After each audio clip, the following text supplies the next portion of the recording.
We are Blackmore. We are Wisconsin.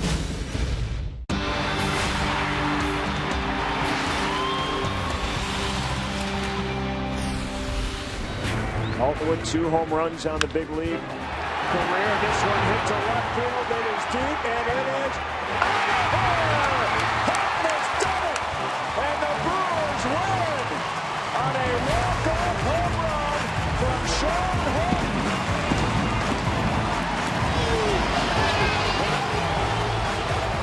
Thrilling finish yesterday at Miller Park. The Brewers take the game, take the series from the Reds. And now they turn the page to the I-94 rivalry. The Chicago Cubs in town. It's a 4-game series. The Brewers and the Cubs. Game 1 tonight at Miller Park. And hi, everybody. We welcome you from Miller Park alongside Bill Schroeder. I'm Brian Anderson. Great ball game yesterday and good to beat a contending team once again. And while Sean Hutton certainly deserves a lot of the accolades, you can't talk about yesterday's game and really the series and really the season without talking about Carlos Gomez. Yeah, I've been around this ball club a long time. I don't remember ever seeing a guy play the outfield as well as Carlos Gomez. I mean, he's fearless. He goes up against the wall. He really throws his body around. He anticipates every pitch being thrown that's going to be hit to him. He anticipates. He's ready for everything. And you talk about a Gold Glove candidate. I don't think there's anybody in baseball playing center field or any outfield position any better than Carlos Gomez. The catches he has made have been unbelievable. A game-saving catch. One time after another, 5 of them. That was yesterday's, a game saver with Jay Bruce. That would have been a 3-run home run. Well, Carlos Gomez trying to win the first Gold Glove since 1982. That was Robin Yount in franchise history. They'll break down the Gomez range when we continue.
At Menards. By Miller Lite, it's not just a good time, it's Miller time.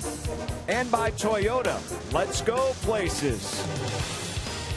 Nice Monday night for baseball here in the city of Milwaukee. Carlos Gomez, a candidate for a Gold Glove here in the 2013 season in center field. And one of the reasons he's a candidate is the range that he can cover. And you get your radar out to show us all the different routes and the territory that this guy's been able to cover. That's right. You know, the thing with a center fielder or any outfielder, speed is important.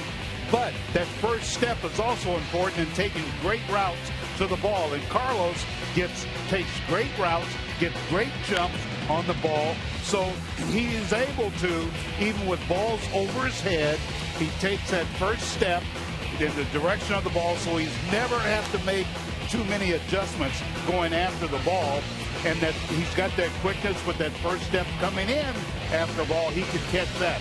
The most difficult play is the ball over your head, and he does that very well. He keeps that ball on the inside of his shoulder, and that way he's able to have an eye on it all the time, as he did right there. Even going uphill in Houston, yes, he can keep his exactly. feet. He can do just about anything, no question about that. We'll see what he does tonight here against the Cubs in Game 1. He gets his team fired up in the dugout. Game 1, first pitch is next.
The roof is all closed up. Willie Peralta leads the Brewers out onto the field.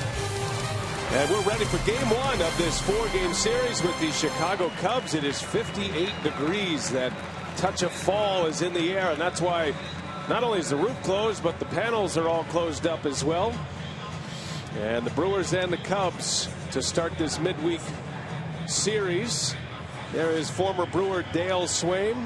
Not only played for the Brewers, he also coached here in Milwaukee, and of course he was the interim manager. It was right about this time back in 2008 that he took over the Brewers down the stretch run. Dale Swaim's Cubs Piggly Wiggly batting order.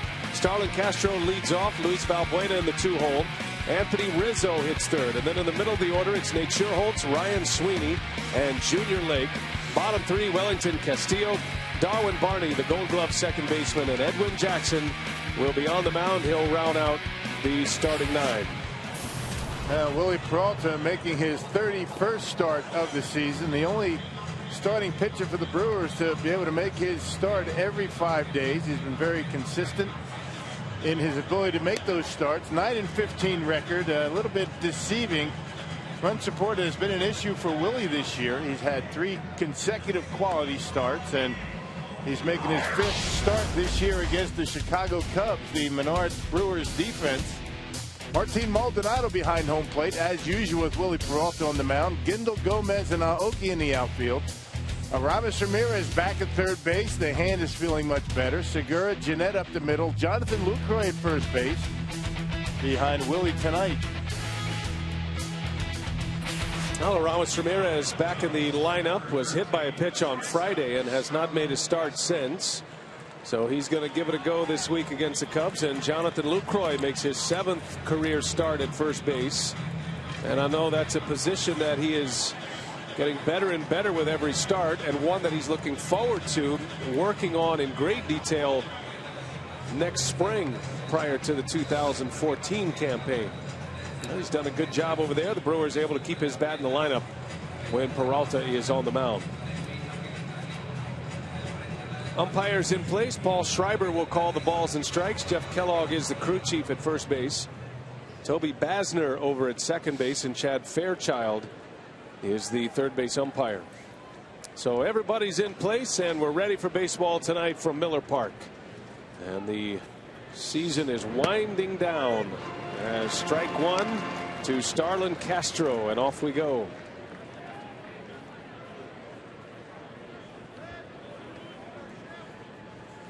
Starlin Castro comes in batting just .240 and just 9 home runs and just 40 runs batted in. There's a lot of just when you talk about his year this year, but they say, the Cubs folks say, he's starting to put some pieces together, and they're hoping that can springboard him into next season. And it's not just the offense that's been lacking for Castro. He's committed 18 errors at shortstop this year. And one of the reasons why the Cubs right now have lost 4 of their last 5 games. Coming in here limping, if you will, here at Miller Park. Just wrapping up a series with the Pittsburgh Pirates. Brewers took 2 out of 3 from the Reds. And so you go from a series playing a contender, and the Cubs are in the same boat as the Brewers, officially eliminated from postseason contention, and now you're in more development mode. You want to finish the year strong, but you might manage this ball game a little differently if you're Dale Swaim and Ron Renicky than you do against contending teams. Yeah, but you still manage it to win. I mean, that's the key. And the Brewers have been playing some pretty good baseball. The Cubs, as we mentioned, have lost 4 or 5. And a tough year for both. Cubs coming off a series loss at Pittsburgh where they dropped 3 out of 4. That was after they won a series from the Reds. They took 2 out of 3 from Cincinnati. 2-2, and Castro swings and misses. Down he goes on strikes. Good way to start for Willie Peralta. Yeah, always important for Willie Peralta to be able to repeat his delivery, to be able to throw strikes. And the key to his success, as always with the fastball, get that arm up. He's got to keep the fingers on top of that baseball, particularly for the 2-seamer. And there's a good pitch right there on the outer half, keeping the baseball down. And Starlin Castro waves at it. Willie's been pretty good lately. 3 consecutive quality starts, but he has not been blessed with too many runs in support when he's out there on the mound. Peralta in his last start, that came against the Cardinals on the road in St. Louis. He took the loss in that game despite giving up 3 earned runs in 6 2/3. And again, the Brewers scored just 2 runs. St. Louis won that game 4-2, and those were the numbers. 7 strikeouts against the heavy hitting Cardinals, and a team that doesn't strike out much. Yeah, held the Cardinals scoreless through 5 innings. Came out, threw the baseball well. Actually retired the first 7 guys that he faced and punched most of them out. I mean, a lot of strikeouts early on in that start for Willie.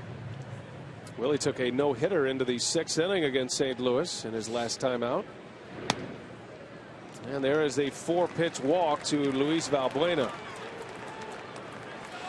So after the strikeout, Peralta issues the walk, and a man on for Anthony Rizzo.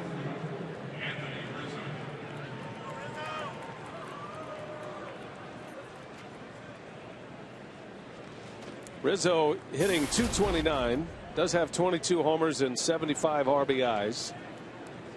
But the Cubs are counting on him to be the pillar of this offense moving forward, and they are hoping he will be a 30-plus homer hitter in the big leagues, and that he'll drive in over 100 runs a year.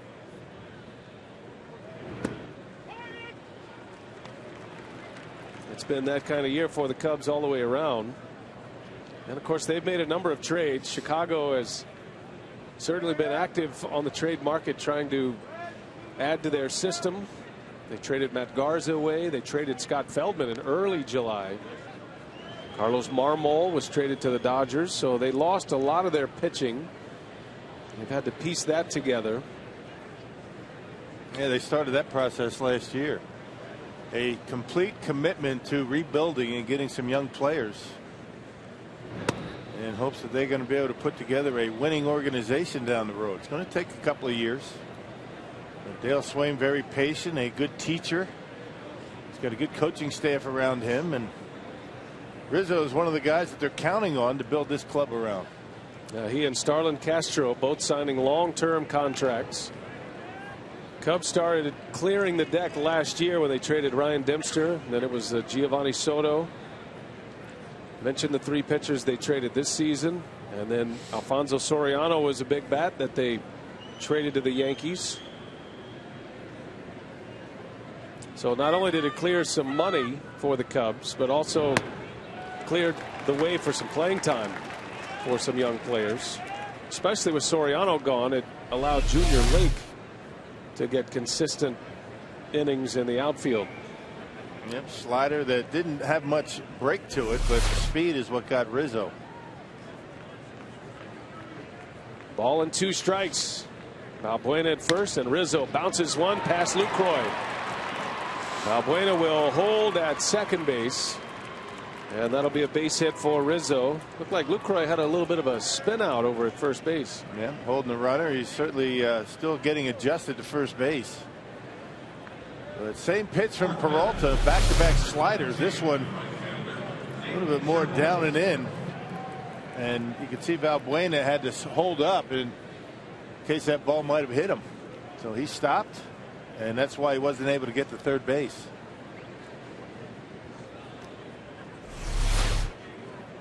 Now 2 on, and 1 out for Nate Scherholz. Scherholz has had quite a year for the Cubs. A 20-homer season. Never hit more than 9 in a year. And in a year prior to this season, and never really was a full-time player in the big leagues before this season. Had 9 homers in 2011 with the Giants.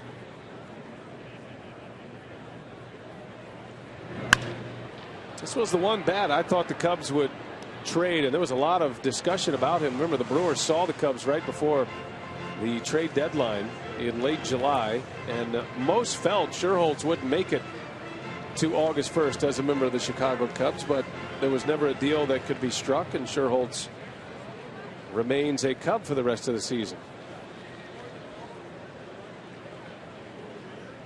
It's always important to have a couple of veterans sprinkled into your ball club. You can't have everybody that, trying to get your feet wet. Scherholz has been around winning ball clubs. Good guy to have around. He's had a nice season.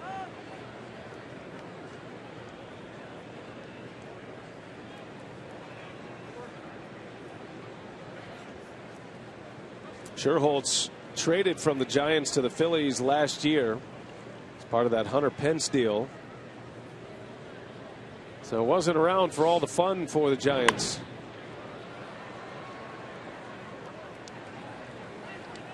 Giants winning the World Series. Scherholz was a part of that club in 2010. Their first World Series title in this run of 2 championships in a 3-year span. Always nice to have a World Series ring at home. Not many guys can say that. I'm sure he got a bit of the World Series bonus from the Giants. Absolutely. Right? You spend 3/4 of a season with a team. No doubt. Remind me to ask him how much they paid him last year for that. Yeah, winning shares for the World Series, pretty good money. And 3/4 of that's still pretty good money. Right. How do they go about determining that? Players only, or does somebody facilitate? That's a players only meeting. A veteran's going to, kind of control that, try to convince guys one way or another. Full count, runners go, and Sherholtz fouls it away. You could be there 3/4 of a season, but if you played an integral part of a lot of winning and helping the ball club get to where they were, you could get a full share. I mean, it's not cut and dried. It's not just if you're there half a year you get half a share. I guess it matters which half you are around for. If you're Hunter Pence and you end up playing from the trade deadline forward. I'm not sure those guys are even in that meeting. Oh, really? It's guys that are in there the full season. That could be kind of uncomfortable. Yeah, I could see that. Runners go again, and another foul out of play. I'd like to be able to say that I speak from experience, but I do not.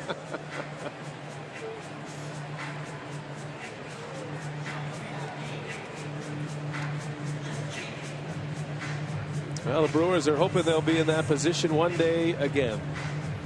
They had those meetings in 2008 and in 2011. And I'm pretty sure Craig Counsell and Mark Kotze were quarterbacking the discussion in 2011. There they go. 3-2 swing and a miss, and the throw to third, and the tag is in time. Odd slide by Valbuena. You don't see many double pumps from a catcher and still get an out. But the inning ends on a strike him out, throw him out, double play.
To win the inning, and now Ron Renicky putting a lineup together that he hopes can keep the Brewers on a winning track here on this homestand. The Piggly Wiggly batting order looks like this: Aoki, Segura, and Lucroy. In the middle, it's Ramirez, Gomez, and Jeanette, and then Caleb Gendel starting in left field. Martin Maldonado followed by Willie Peralta. Well, Edwin Jackson, a much-traveled right-hander, he won against Cincinnati. Broke a 3-game personal losing streak for him. He's been very dependable, 30 or more starts in each of the last 6 seasons, and making start number 12 against Milwaukee. Here's the Menards Cubs defense, currently 9th in the National League in team defense. They've committed 88 errors. Starlin Castro, surprisingly, the young shortstop, with 18 of those errors. Wellington Castillo, the fine young catcher, with 10 errors behind home plate. That's a lot of errors for a catcher. Yeah, most of those throwing errors. He has a very good arm. And did commit a couple of errors in the Brewers series last time around at Wrigley. We'll see how aggressive they are on the base paths here tonight. Jackson deals ball 1 to Nori Aoki, back in the leadoff spot once again. Nori hitting .283. His on base percentage at .352.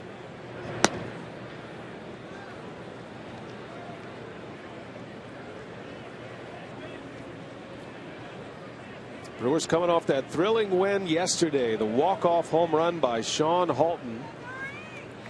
And taking 2 out of 3 from the Reds for the second consecutive series as Aoki goes down the line. That's got a chance. It is up, and it is a foul ball. Just missed it down the right field line. Nori turning on a fastball at 92 miles an hour from Jackson. Just hooking right at the last second. Wouldn't have been out of the ballpark, but at about 4 feet foul. Long, loud strike for Aoki. 2 balls and a strike to count.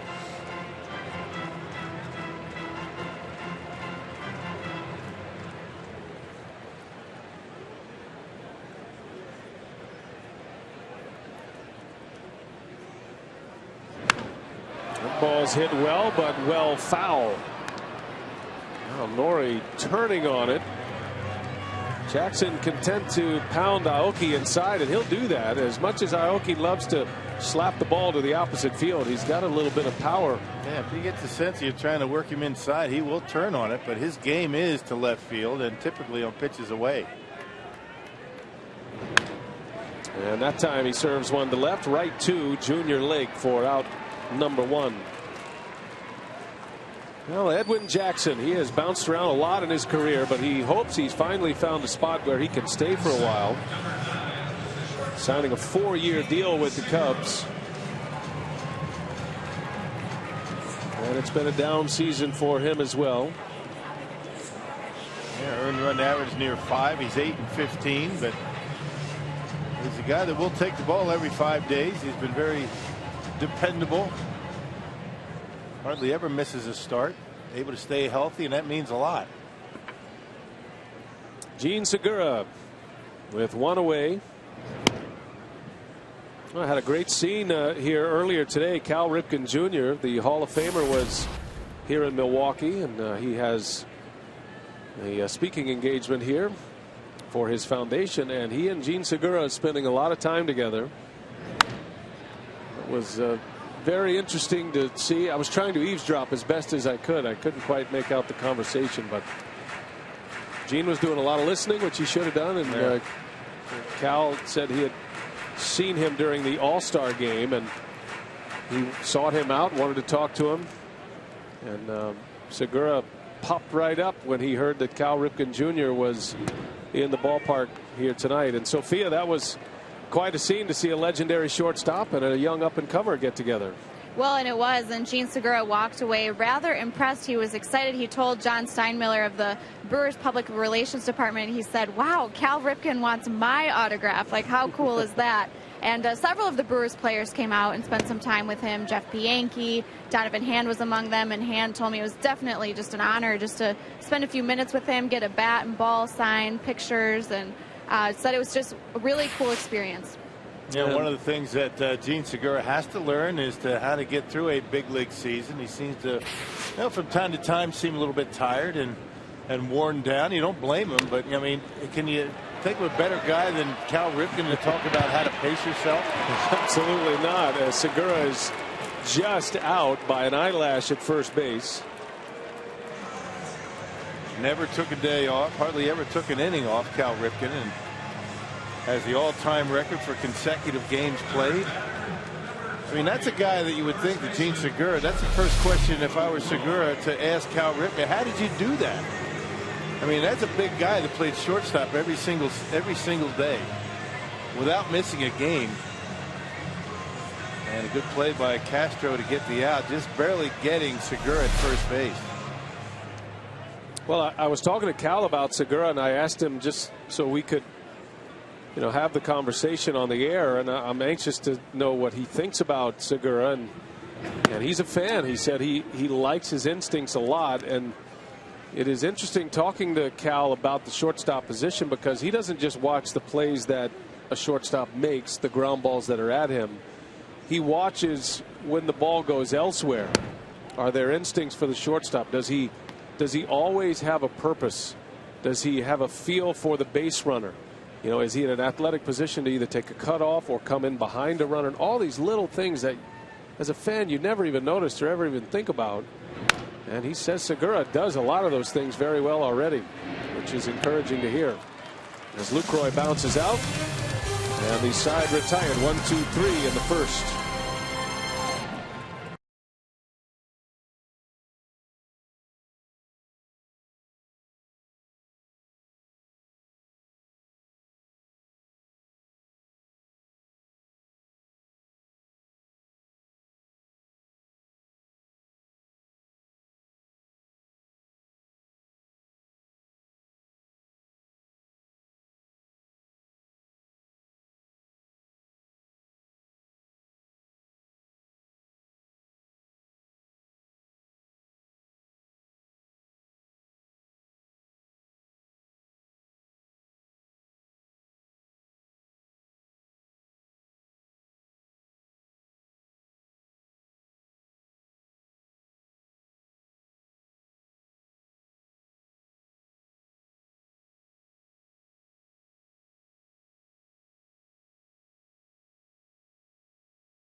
And Willie Peralta back on the mound. He gave up a walk and a hit, but wiped out that lead base runner as Maldonado threw out Valbuena trying to steal third base. A strike him out, throw him out, double play. And that's how the frame ended. So a couple of Ks for Willie in the first inning. And the Cubs will send up Ryan Sweeney to start the second. Sweeney, Junior Lake, Wellington, Castillo. A lot of good ball games going on tonight around the big leagues. We'll be keeping an eye on some of those with pennant race implications, and there are a lot of them tonight.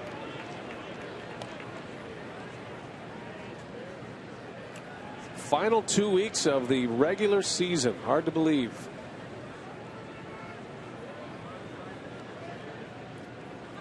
Brewers are wrapping up their home schedule this coming Sunday. So 4 with the Cubs here, and then 3 with the St. Louis Cardinals. That will conclude on Sunday night on national television. And then the Brewers on the road to Atlanta and New York to play the Mets. Last road trip of the year.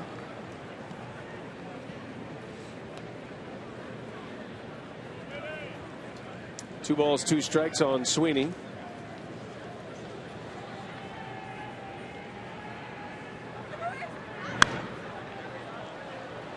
Now we're keeping an eye on some American League ball games tonight. They're in the 5th inning in St. Pete. Tampa Bay leads the Rangers 2-1. Those two are the 2 wild card teams right now in the American League, with a whole lot of company right behind them. Got the Indians and the Royals. Kansas City leads 1-0. Just underway in Kansas City. Oakland and the Angels will be a little bit later tonight. Looks like the A's are going to run away with the American League West as Sweeney draws the walk and a man on to start this second inning.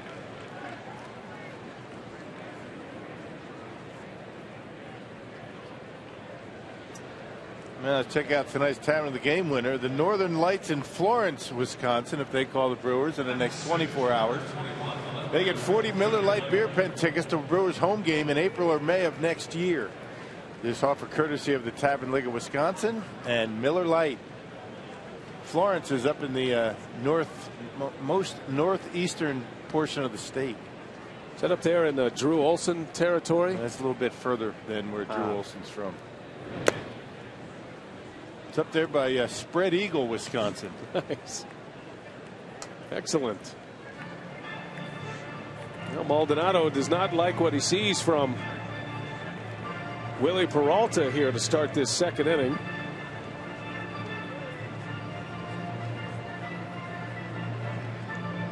Junior Lake, a free swinger at the plate. Rookie outfielder, former infielder in the Cubs system. They moved him to the outfield, and once they traded Soriano, he became the regular left fielder. He's hitting .309. He's held his own in the big leagues. And Peralta falling behind again. It's 2-0. Yeah, well, he's got good stuff, and sometimes the ball moves so much that he can't control it in the strike zone, and it's up to Maldonado to make adjustments in his target when that happens. He finds himself down in the strike zone, elevate the target a little bit.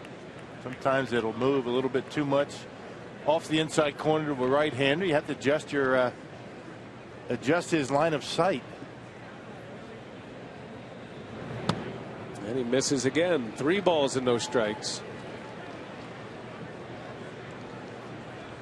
Peralta has thrown 32 pitches. 17 of those have been out of the strike zone. So a shaky start for Willie, hoping he can find something quickly here. There's a strike. By the way, checking the National League board, the Padres are in Pittsburgh tonight, Rock, and Andrew Kashner has a no-hitter into the 6th inning, as the Padres and the Pirates are scoreless in the bottom of the 6th. A.J. Burnett on the mound. He's only given up 3 hits and no runs. There's a foul ball. 3-2 the count. A lot of no-hitter watches this year, but not too many have been finished off.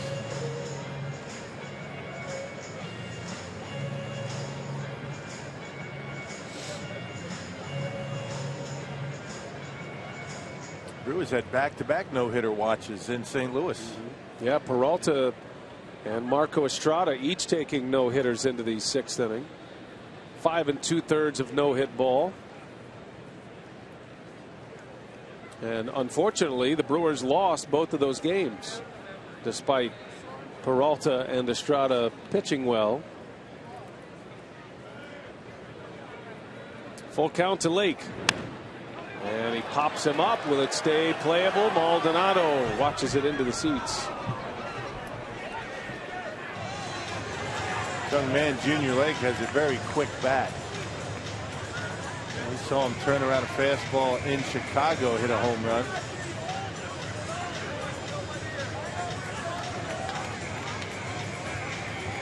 Well, that was into the wind, into about a 15-mile-an-hour wind. It didn't look like a day where anybody would hit one out to left field that day, and Lake did. Hit him on the line. It doesn't matter how hard the wind's blowing. And he did.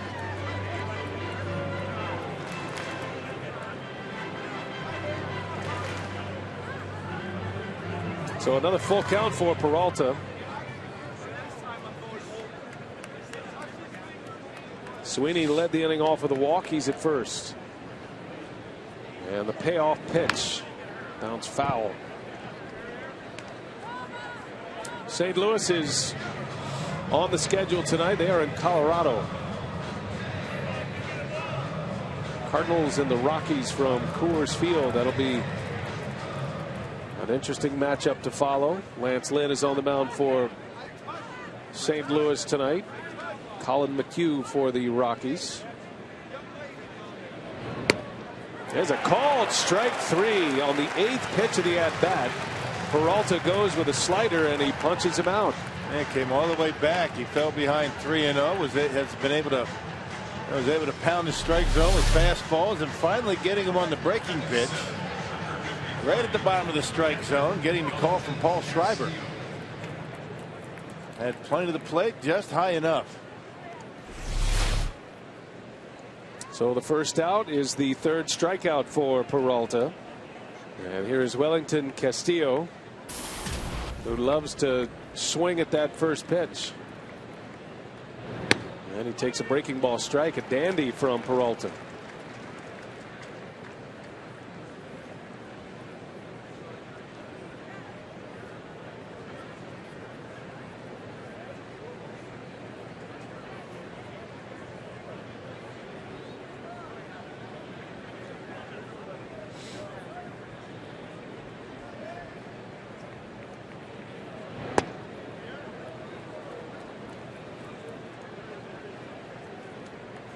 Castillo's having a good road trip despite the Cubs' struggles in Pittsburgh, losing 3 out of 4. He's hit 3 of his 7 home runs on this current road trip. Hitting over 300 with 3 homers away from Wrigley Field this time around. Bouncing ball right to Segura. Fires it to Jeanette. And an easy double play. 6-4-3. Peralta scuffles with his command early, but able to get out of it quickly with the double play ball.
As your Milwaukee Brewers host the Chicago Cubs in a 4-game set now through Thursday. For tickets, you can call 414-902-4000 or visit Brewers.com. And last homestand, BA, so fans should come on out. Check out the Brewers one last time.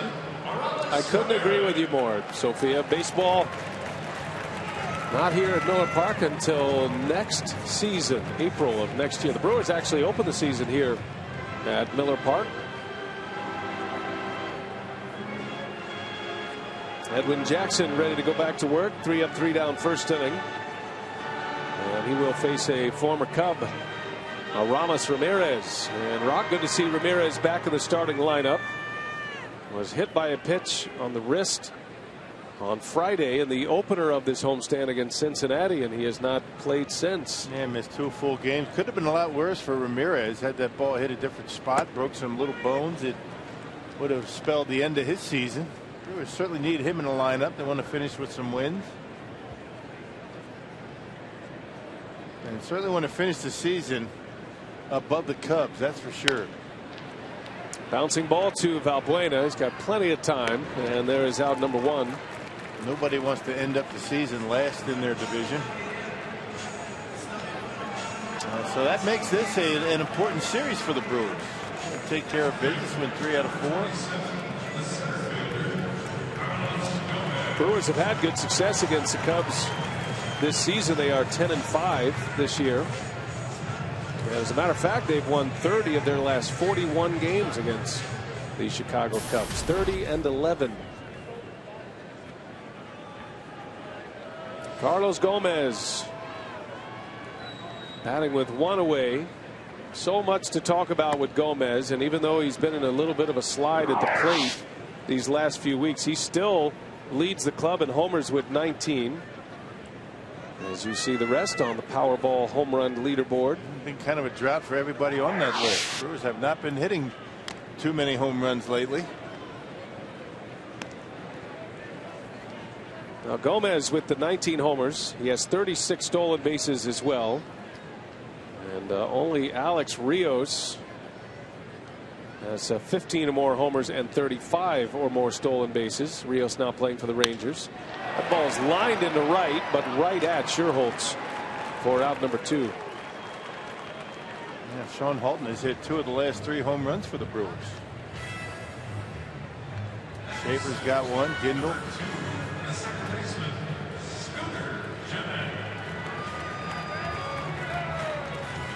Two up and 2 down for Scooter Gennett.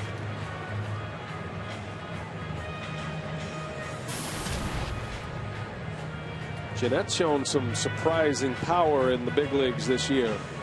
6 home runs. Hit 3 of those on the same road trip through Seattle and Texas. And comes in batting .335.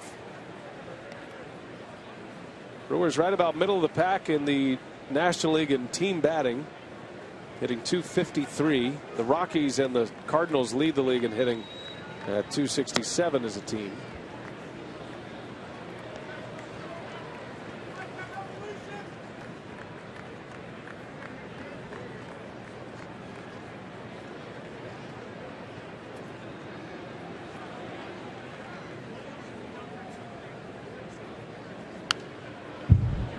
It's interesting to start to watch the game planning against Scooter Gennett and how different pitchers are attacking him as his videotape log continues to build, and these opposing pitchers have the ability to go and do a little more advanced scouting than they did when he first arrived.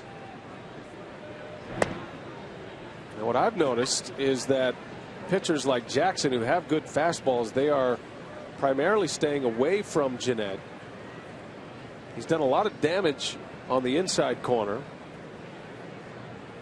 but he's still able to, slap that ball in the left field if they get it up in the strike zone like that right there, and a good eye at the plate. A lot of fastballs for Jackson. He's thrown just 2 off-speed pitches all night, and he walked Scooter Gennett, the first base runner of the ball game for the Brew Crew. I have noticed that the outfield is playing Gennett a little bit deeper now than they were when he first came up, particularly in center and right.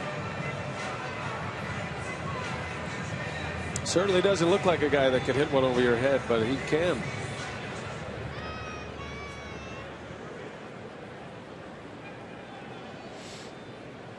So Gennett is aboard with 2 away, and here is Caleb Gendel.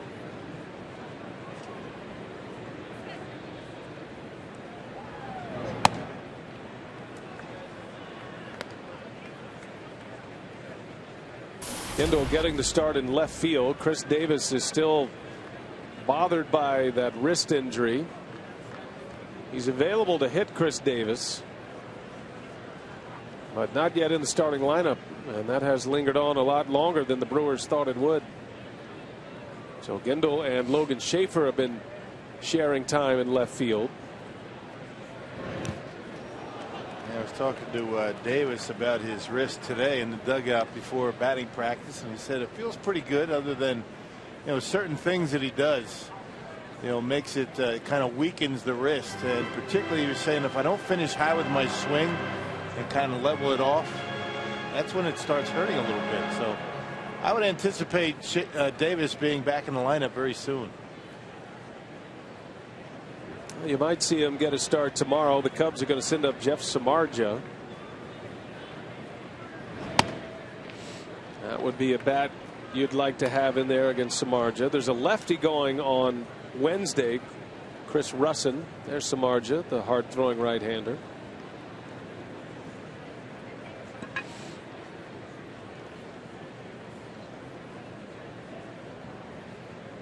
He wants to get back in the lineup. He's got something to prove. He wants to let the Brewers know that they have a left fielder that they can perhaps count on down the road. And left field's pretty much the only spot in the outfield that you would figure Davis to play. Been a little talk that the Brewers might look at Davis over at first base. They'd have to get him through a spring training with that. See if he can adapt to the position. Might be something to look at.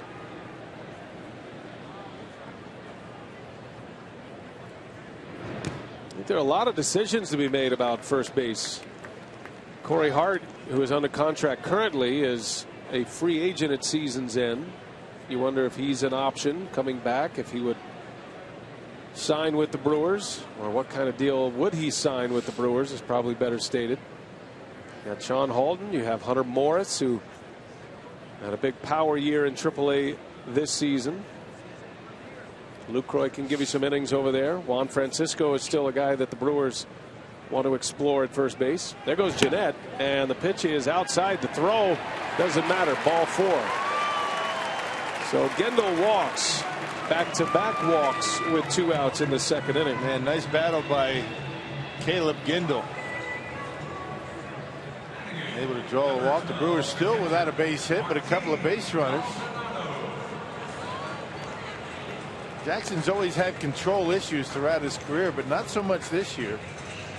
Only 53 walks before tonight's game in 162 2/3 innings. That's pretty good control. Well, that'll give Maldonado a shot here with 2 on and 2 out, batting in the 8th spot in the order.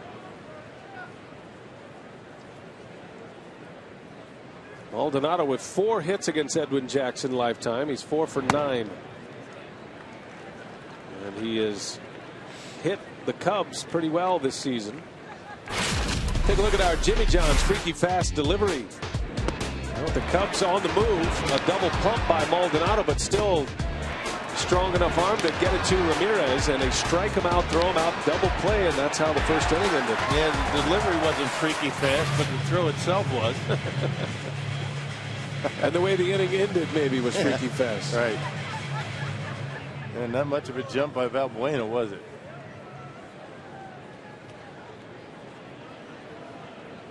Two on, 2 out.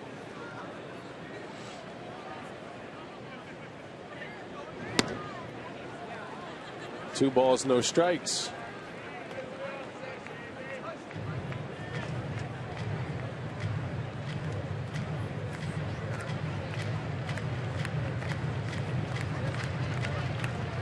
Maldonado's playing time is basically down to every Willie Peralta start. Occasionally you see him pinch hit, but he catches Peralta starts, and that's not an easy job to try to maintain any kind of consistency at the plate as a hitter. It's easy for him to step right in and catch, especially with Peralta. Those two are on the same page. Well, he makes it look easy defensively, but even defense is difficult to stay sharp when you're not playing every day. A lot of work in the bullpen before the game, making throws, blocking pitches. Not an easy job to be the backup catcher. How do you keep yourself sharp for not necessarily catching the ball, the rhythm of catching, but maybe blocking balls and just getting into the crouch, making sure you're ready to make that start? He knows he's going to start every 5th day, basically. Well, you come out early and you block pitches. You block balls every day, and got to make sure that your legs stay strong, that you don't get tired throughout it when you do finally get a start. A lot of running.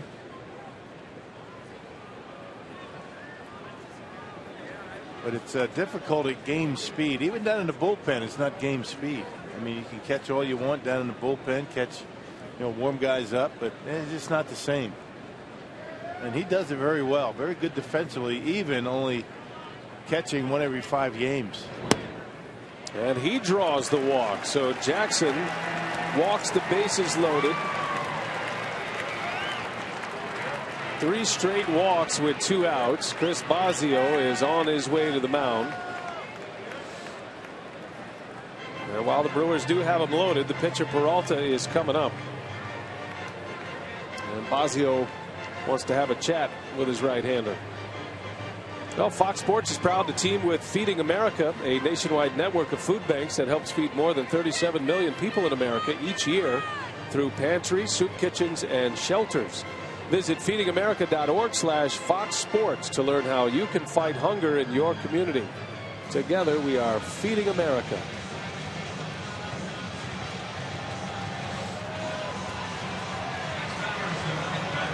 So Jackson, who retired the first 5 hitters quickly, has walked 3 in a row. And And now we'll face the Brewer pitcher, Willie Peralta.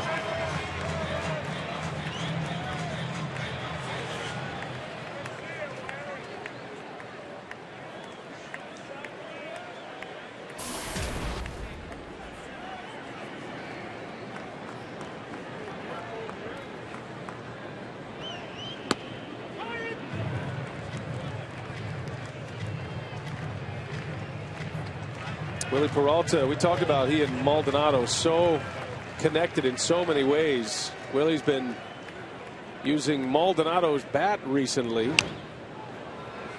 It's a little shorter version, a little lighter version of what he would normally swing. He's hoping to come up with some big hits because he has been at the plate a lot with men on base. There you see the number 12. And Maldonado has a very nicely tapered bat, very good swing weight to it. Feels good in your hand. You ever pick it up? I don't make a point to do that. I don't want to jinx any hitters. As Peralta strikes out, and the Brewers strand the bases loaded. So Jackson 3 walks, but nothing doing for the Brewers in the second.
Division lead, so one of those teams at this point would go into the top wild card spot, the team that would host the wild card play-in game, and then the Reds are sitting there 4.5 games ahead of the Washington Nationals for that second wild card spot. Pirates are underway tonight against San Diego, and Andrew Cashner of the Padres is spinning a no-hitter through 7. And Cashner scores this run on a base hit by Jed Jerko to give San Diego a 2-0 lead. A.J. Burnett has been chased. And the Friars with the lead in Pittsburgh at PNC. And we'll keep an eye on the hard-throwing Andrew Cashner to see how far he can take a no-hitter. Yeah, he does have some pretty good stuff, Cashner. That's that fastball in the upper 90s, 97, 98 miles an hour. And he's got it working for him tonight against a very good hitting ball club, the Pirates. Cashner's a former Cub. He was traded for Anthony Rizzo prior to last season. Now Peralta deals strike 1 to Darwin Barney. Start the 3rd inning at Miller Park. No score.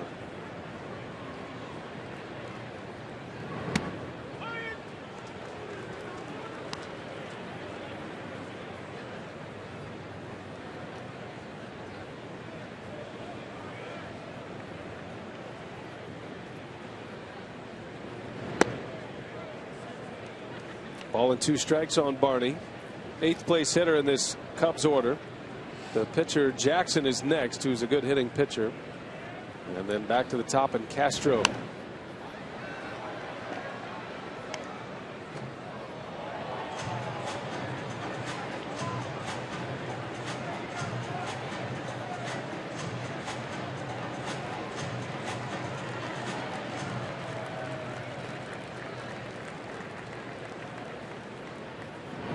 And a swing and a miss, and down he goes. Maldonado secures the strikeout at first, and that is strikeout number 4 for Willie Peralta, and it would appear that he has found something on the mound. Yeah, that slider, and you know, it all goes back to that, you know, getting Junior Lake. He fell behind 3-0 and all of a sudden found it. I mean, that slider, a nasty pitch, and it kind of reminds you a little bit of what he was able to do against the Cardinals early in that ball game.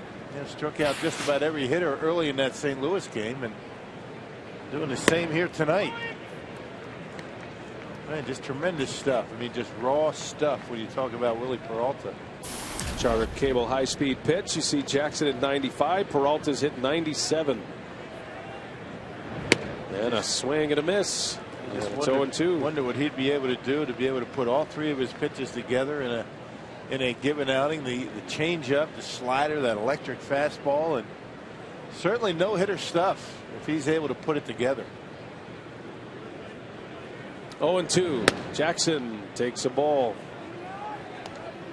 Now Peralta, his first 33 pitches, he threw 17 balls. But in his last 15 pitches, 12 of those have been strikes. So now 12 of his last 16 offerings have been in the strike zone. That's a quick turnaround, and that's why he's been able to dial it in. He got the strikeout and then the double play ball last inning. Another strikeout to start this inning, and then add one more to it. 96-mile-an-hour heat, and back-to-back Ks for Peralta gives him 5. You like the way he works quickly. His pace is very good. He and Maldonado are not messing around too much. It's not a matter of figuring out what they want to throw because they kind of know it. But when Willie has that confidence going, boy, he works quickly and throws with a lot of confidence. 2 up, 2 down, top of the order now, and Starlin Castro. And a breaking ball that is launched into left field. Gendo going back. Leach can't get it. Off of his glove. Castro into second base with a double. How about that? A one-arm hack and off the wall out there in left field. Gindel went back. He got a glove on it. Probably should have had it. Would have been a nice catch, but Gindel will be the first to tell you he should have had it. Look at this. I mean, talk about being fooled, and Castro with enough on it to get it out there deep. Off the end of Gindel's glove. I think Gindel wasn't sure where he was. He jumped a little bit too soon. And it'll probably go down as a double. So Gindel, who's had his trouble in left this season, 31st double of the year for Castro. And the Cubs as a team leading the National League in extra base hits.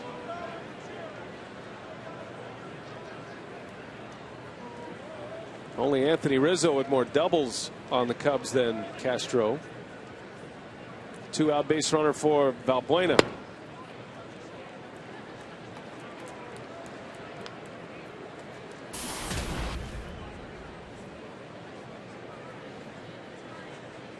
Valbuena walked on 4 pitches in the first.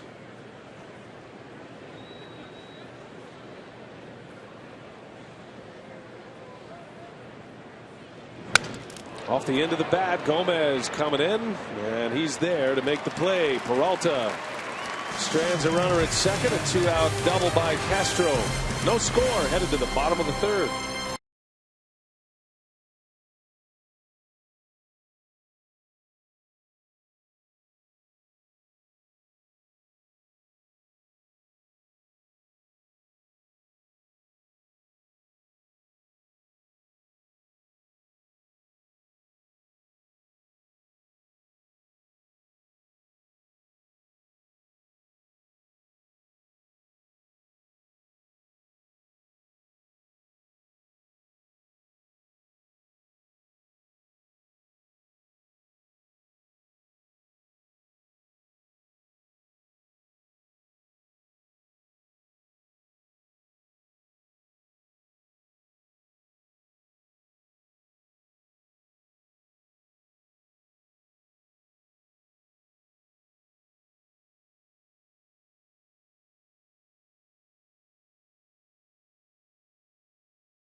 Carlos Gomez's 5th home run robbery last night. Certainly his name should be on the Gold Glove ballots, which will be coming out later this week. So on our AT&T Twitter poll, we're asking fans to weigh in what has been most valuable from Carlos Gomez this season. His offensive numbers at the plate, hitting .284, 19 home runs, those home run robberies, the 10 outfield assists defensively, and his speed on the bases, his 36 stolen bases, good for 4th in the National League. And Ron Renneke weighed in on that Gold Glove debate earlier today, saying certainly those highlights help put him on the national scene.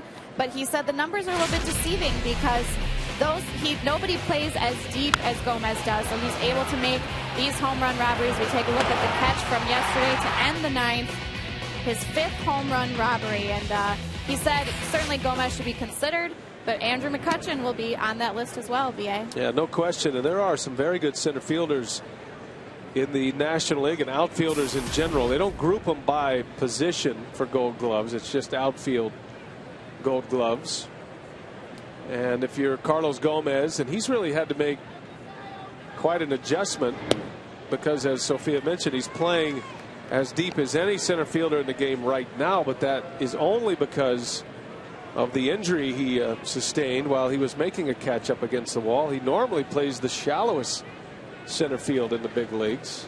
Probably he and I would say McCutchen is relatively shallow as well, but he's had to kind of change his angles and the way he goes about catching baseballs because Renneke has ordered him to play deep. He wants him to stop crashing into walls the rest of the year. Yeah, I talked to Carlos before today's game, and he said his knees are starting to feel much better. I mean, he's getting a better break on the baseball. He's very confident. He doesn't have to worry about, you know, that quick burst that gets started on the ball going back. It's not bothering him anymore. And I think as Gomez starts to feel better, certainly when the season starts next year, he's not going to be as deep as he is now, but takes a lot of pride in his defense, not just the catches, but you know, the way he's able to throw the baseball. You know, he's second in all the major leagues in outfield assists. He's got 10 of them. Big chopper, and Castro waits back, and the throw is high, and it's into the dugout. And Aoki with an infield hit will be sent to second base on the error. Yep, error number 19 on Starlin Castro. Might be a base hit and an error. It could easily be a base hit. And he just airmails that one into the Brewers dugout. So a man in scoring position, a leadoff base runner for Milwaukee. That one not even close. Well, the first hit of the ball game for the Brewers, perhaps. A lot of times official scorers want to make it a clean single to start that ball rolling, except for, of course, in Pittsburgh. That will be an infield hit and then an error on Castro, and that's a good call. Speaking of no-hitters, Andrew Kashner's no-hitter or no-hit bid is over. Jose Tabata got a base hit in the 7th inning, but the Padres lead the Pirates 2-0 still. Now Rock's referencing 2008 when CC Sabathia looked like he committed an error, but it was scored as a hit, and that was the only hit he allowed against the Pirates as Segura is knocked down. That'll be a wild pitch, and Aoki to third base, but that was a close call under the chin of Segura. Yeah, that was up around the head. I'm not sure how Segura got out of the way of that one. Wow. You kidding me? Look out, Gene. Off the glove of Wellington Castillo, and I'll tell you, Segura hit the deck hard. I think he's shaken up a little bit. Snapped the head back and back on the ground, and boy, talk about a near miss up around the helmet. My goodness. Well, that's got to get the heart pounding. So a runner at third with nobody out, infield in for the Cubs, and Segura takes a strike. Yeah. I don't blame him. See the face, his expression. I think he thought he got hit. Waiting for the pain. Trying to bunt his way on, or at least advance Aoki. Now he's in swing mode, and he takes a big rip, and it's 1-2. I'll tell you, that will lighten you up in the batter's box a little bit. You're not going to be digging in as much. Of course, It looked a lot closer with Segura trying to bunt for a base hit. I mean, he was moving toward home plate. Ball coming up and in, and that was a close one.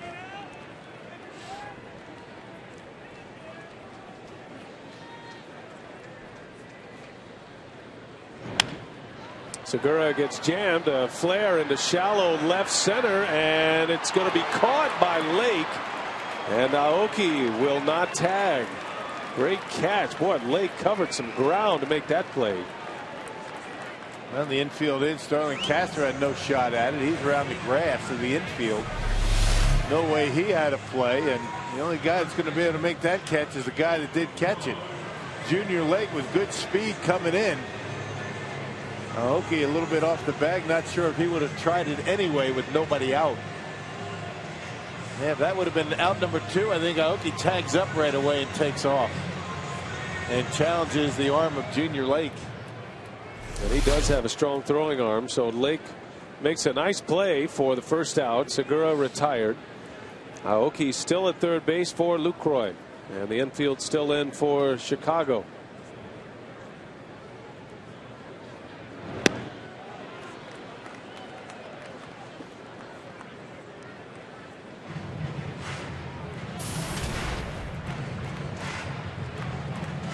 Lucroy hitting .282 with those 78 runs batted in, a career best for Lucroy.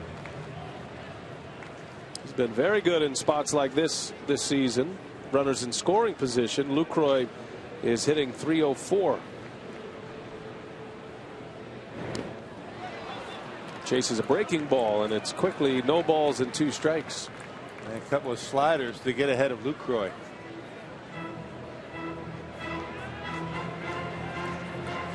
Normally when you face Edwin Jackson, you have to gear up for the fastball. He's going to throw a lot of them, but that first 2 pitches to Luke, breaking pitches, and he chased them both.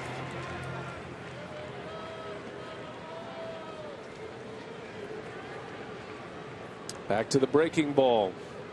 0-2 the count, and a good block back there by Castillo. Lucroy doesn't bite.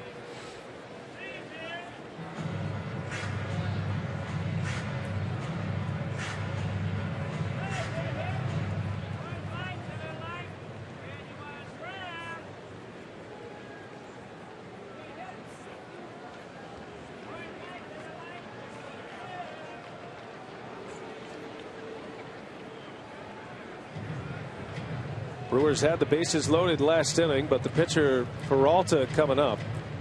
He struck out. An infield hit, an error, a wild pitch has Aoki at third base. And the Brewers knocking at the door again.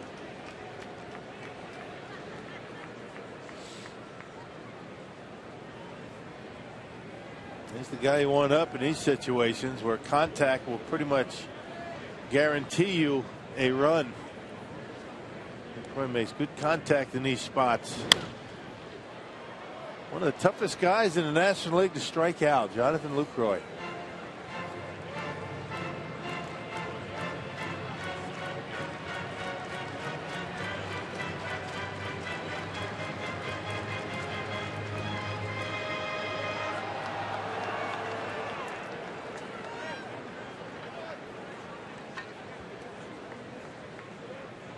Lucroy strikes out about every 9 plate appearances. That's in the top 10 in the National League.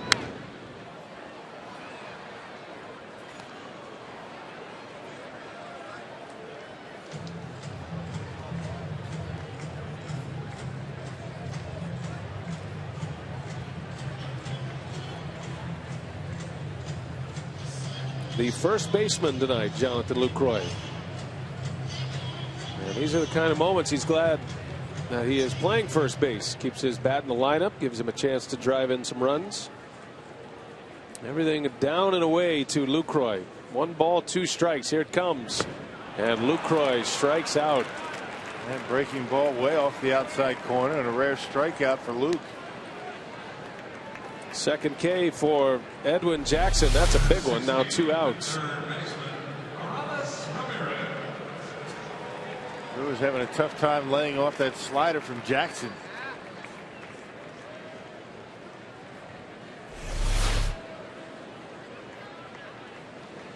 Well, the Cubs infielders can back up to normal depth. And now Ramirez with 2 away. Aoki still at third. Brewers had him there with nobody out.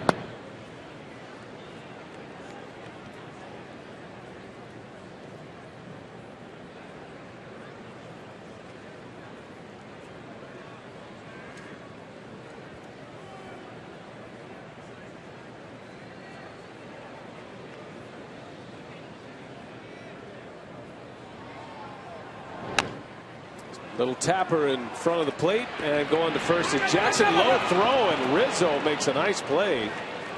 And the inning is over. So Ramirez is out. Jackson strands a runner at third with nobody out. Still scoreless.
Fox Sports Wisconsin is brought to you by Piggly Wiggly, the official supermarket of Fox Sports Wisconsin.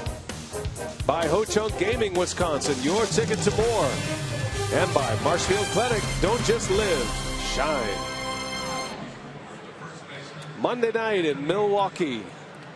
All the lights are up, getting dark earlier and earlier, isn't it, this time of year? And that touch of fall in the air, 58 degrees, our game time temperature tonight. Willie Peralta and Edwin Jackson, 3 scoreless so far. We're headed to the 4th. Rizzo, Sherholtz, and Sweeney coming up. Supposed to warm up this weekend. Back in the upper 70s, 80 degrees. I'm not ready for fall quite yet. Not just yet. Got some time yet. Come on. The leaves are starting to turn a little bit, though, which right. Beautiful, but a little concerning. Rizzo fouls it away.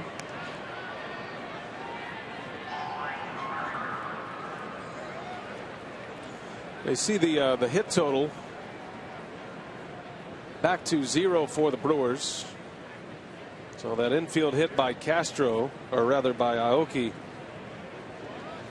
I was kind of surprised they gave out a base hit for the first hit, for the Brewers. So it's a 2-base error on Starlin Castro. So Jackson is not allowed a hit. And Rizzo, right off the chest of Lucroy, just like a good catcher. That's got to hurt, though, Luke. No chest protector on over there. They get a flak jacket next time, right? Oh, man. Woo. Well, and he'll hear that from his teammates. He's not going to hear too much because he got in front of it. A lot of guys are going to side saddle that baby. Olay. Ball comes up on him. This is like a rocket. You talk about a tough dude. Jonathan Lucroy takes that one right off the chest and makes the play. It's like his catching instincts, except no chest protector, no mask.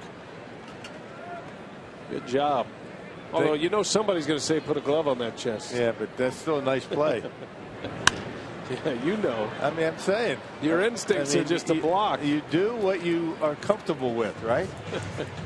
I mean, you know, he would have heard about it from a lot more people if he just kind of got off to the side and went into right field. That ball was really smoked by Rizzo. How many guys other than a catcher would do that?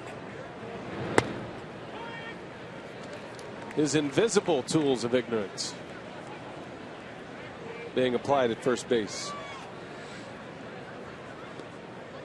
He's done a good job at first, and for learning on the fly, he's been able to make some nice picks, saved a few errors. And you know that's hurting right now. Yeah. Don't rub it. He's not willing to let it show. He's not going to give anybody any indication that that's smarting right now.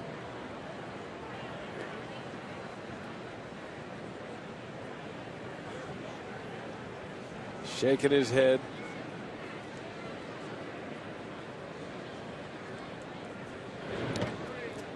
A little half swing, and he's able to check it. 2 balls, 2 strikes. After the inning, he's going to run up in that clubhouse and scream. It's got to come out somewhere, right? A little bit of a delayed reaction, but it's coming at some point. It might be at home tonight about midnight. Yeah.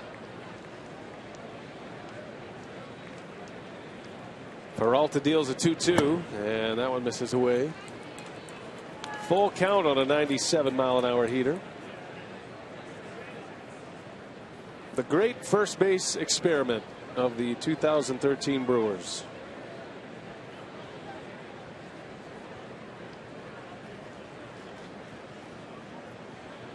Full count. Peralta, and a fly ball center field. Gomez playing deep. He's got it. 2 up, 2 down.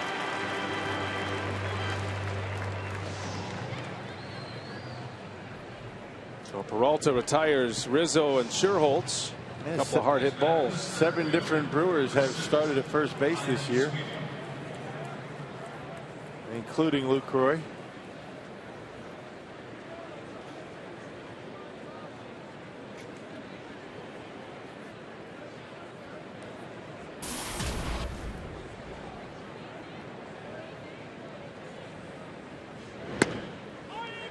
Sweeney takes a strike.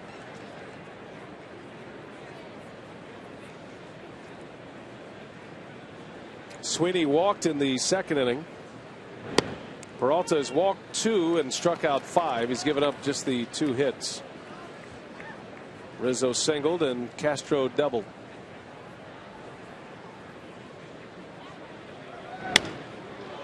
Look out. Hot one in the seats.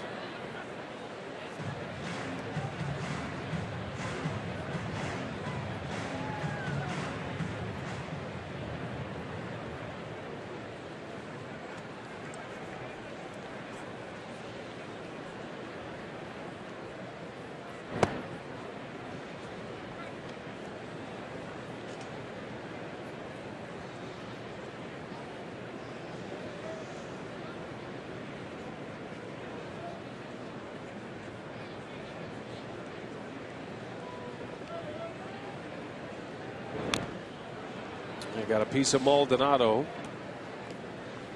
Count remains at a ball and 2 strikes. Peralta, while inconsistent, has been very durable. He's taken the ball every 5th day, and he's the only starter to keep his turn in the rotation all season long. Start number 31 here tonight. And 2 more after tonight. Looking for his 10th win of the season. He's 9-15.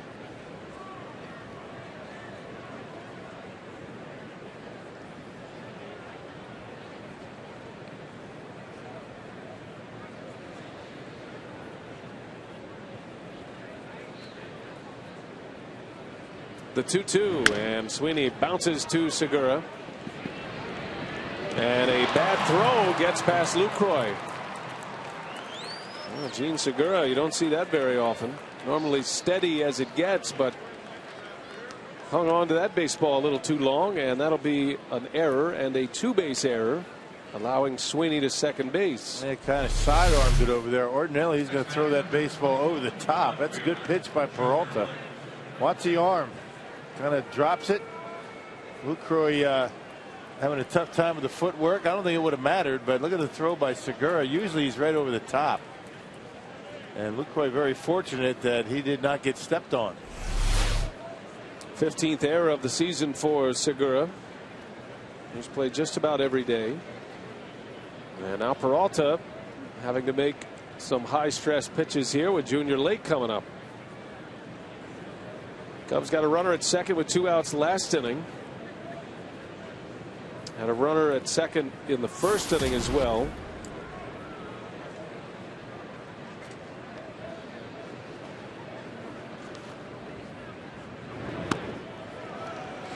And a smart pitch on Junior Lake.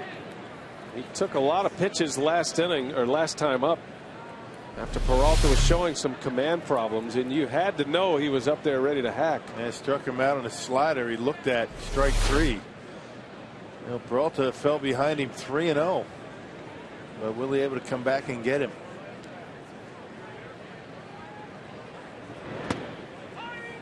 And that's called on the corner, a strike, and it's 0-2.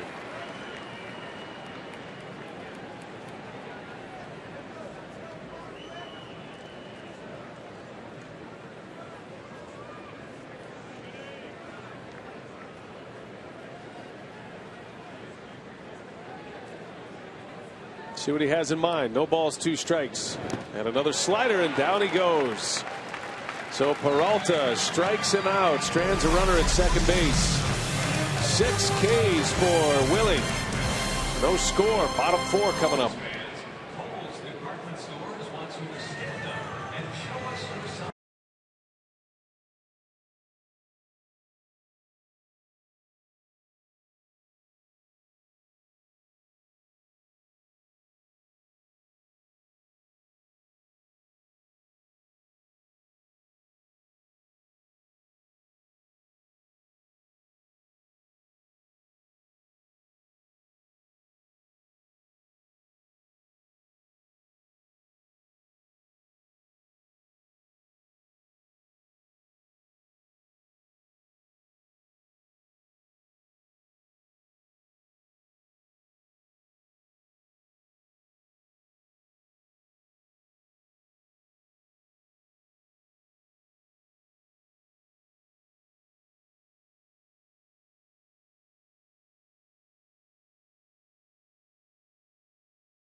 Crew in the community tonight. Brewers general manager Doug Melvin and his wife Ellen, along with Brewers Community Foundation and Fields Automotive Group, raised more than $90,000 in their fight to prevent breast cancer. Earlier today, checks were presented to 4 organizations that provide quality support in this area: ABCD After Breast Cancer Diagnosis, the House of Peace Community, Breast Cancer Show House, and the Komen's Race for the Cure.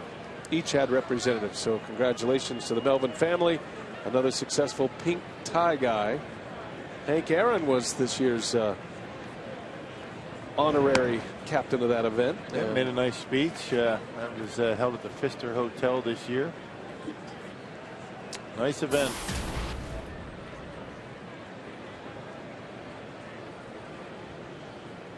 Now Carlos Gomez leads off, and Edwin Jackson back on the mound has yet to give up a hit. Originally scored an infield single. Aoki was changed between innings to an error by Castro.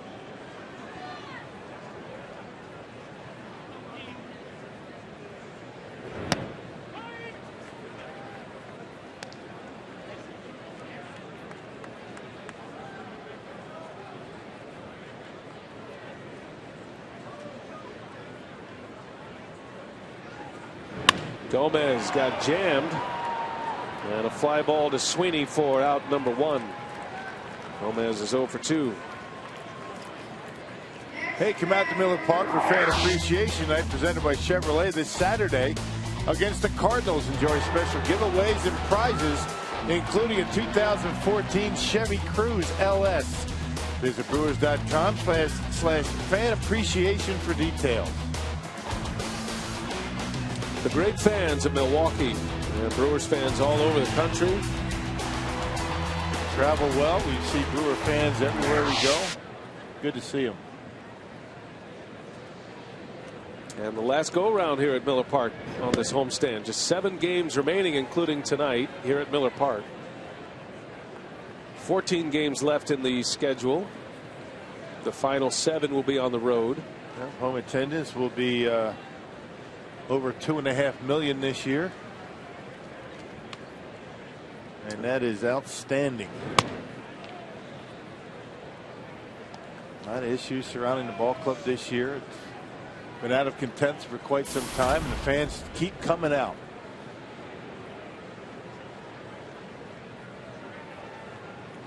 Ball and a strike on Scooter Gennett. 1-2 the count. Of course, there's a lot of reasons to come to Miller Park. Something for everyone in this ballpark.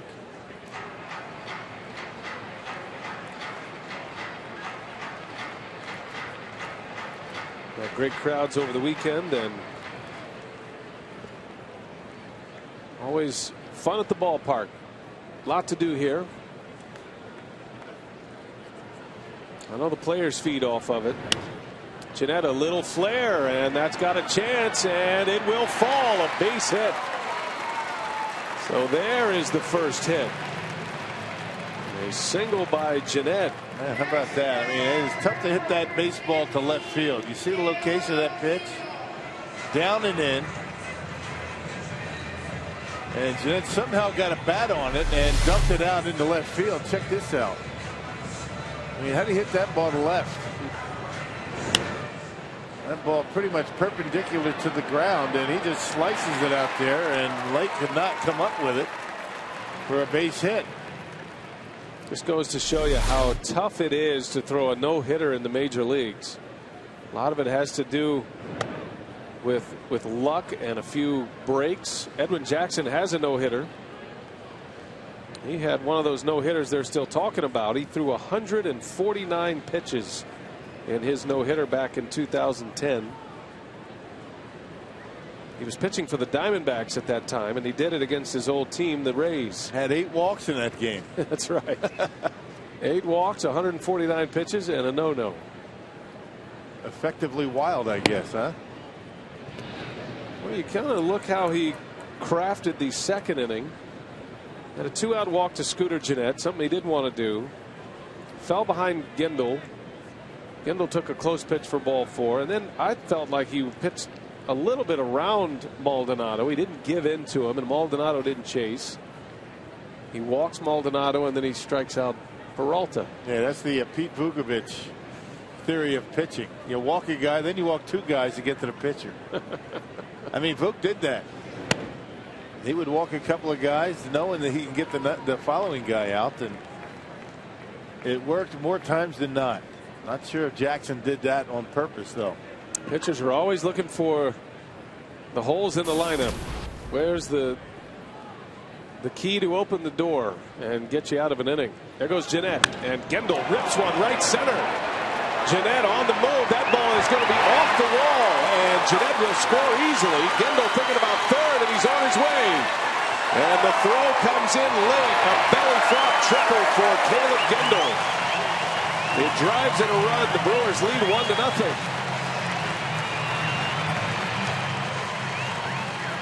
Well, Scooter Gennett, he golfs one out in the left field, a little flare in the left, and check out Gendel on a pitch in on him. Boy, he pulls the hands in and gets the barrel of the bat on it. Brewers fortunate that that ball did not bounce over the wall. Gennett slows down, but saw it was going to be in for an extra base hit. He scores easily, and Gendel all the way around to third base. Boy, Gendel smoked that baseball, pitch in on him, and got the barrel of the bat on it. Second career major league triple for Caleb Gendel. And it drives in a run. The Brewers have the lead. Here is Maldonado infield in with one away. We'll see if the Brewers can execute better this time around than they did last inning.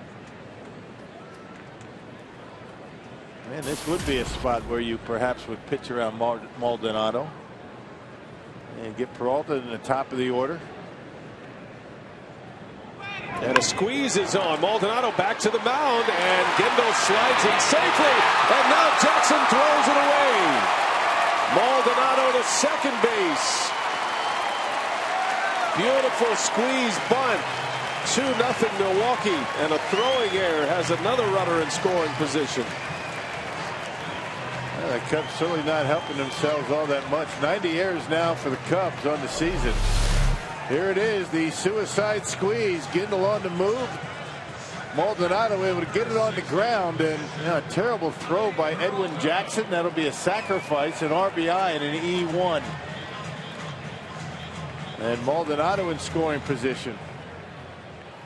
Suicide squeeze. Gendel scores easily. Maldonado an excellent bunter, and he cashes it in. 2-0 Brewers. And now here is Willie Peralta, the pitcher, with a runner at second. And he rips one to third. Valbuena to second. And that ball gets away. Here comes Maldonado to third. Man, a line drive out by Peralta. I'm not sure why he even threw that baseball. Maldonado with good base running. He took a step, went back. There's no way they would have got him at second base. And still another error. Now 3 errors for the Cubs and 2 in this inning. You just got to drive the manager nuts. I mean, there's no way you're going to get him on that. And into right field, and Maldonado into third base. Well, Peralta hit that one right on the nose. But right at Valbuena for the second out. Maldonado advancing on the error. Valbuena is a very good third baseman. You don't see him make mistakes like that very often. It's only his 6th error of the season. Very good defender. Jackson in the windup for Aoki.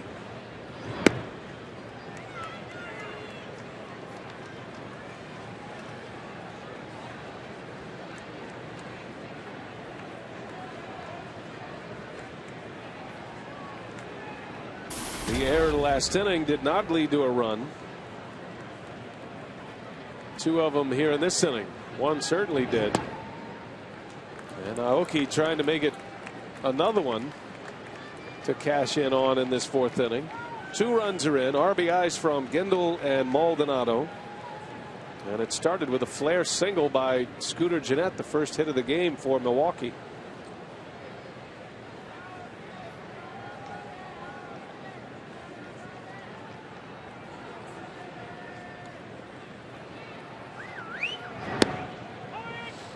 Two and one.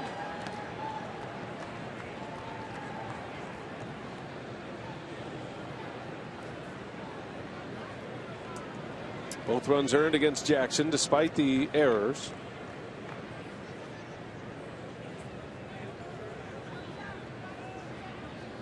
Jackson behind with Maldonado at third. The 2-1, and Aoki a swing and a miss.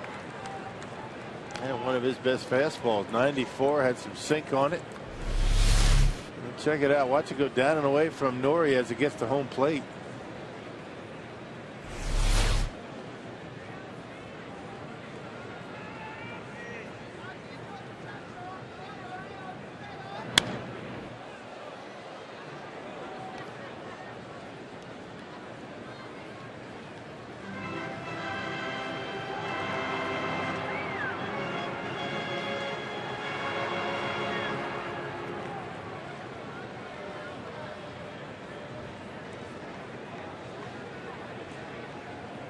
Two and two to Aoki. Fly ball left field. They had him guarding the line, and that hits the sidewall. Foul ball. Count remains at 2-2. That game in Pittsburgh has gone final. San Diego wins it 2-0. Andrew Kashner picks up the win for San Diego. He beat A.J. Burnett.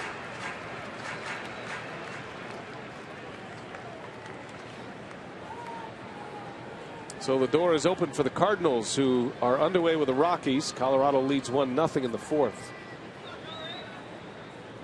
2-2. Got him. Aoki corkscrews, and down he goes. So the inning is over, but the Brewers put 2 on the board. Gendel drives in the first. An RBI triple in the gap, scoring Jeanette.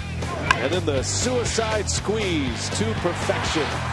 And the Brewers up 2-0 as we go to the fifth.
Can join Jay Onright and Dan O'Toole along with Donovan McNabb, Andy Roddick, and Carissa Thompson as they bring you all the scores, news, and highlights you need.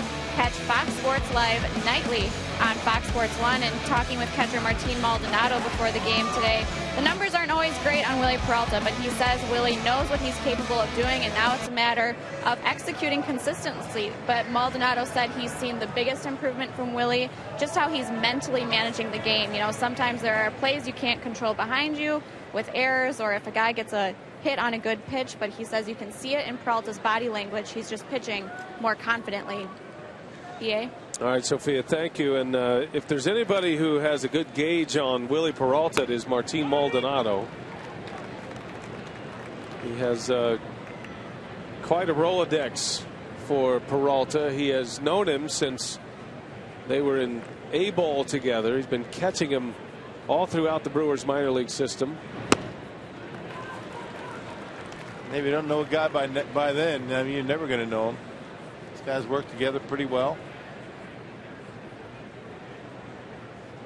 Well, the Brewers are certainly hoping Peralta can find that next level, can turn himself into one of the elite pitchers. He has the ability, certainly has the stuff to do it. There are not many starters that can throw 96, 97 miles an hour and maintain it through a start.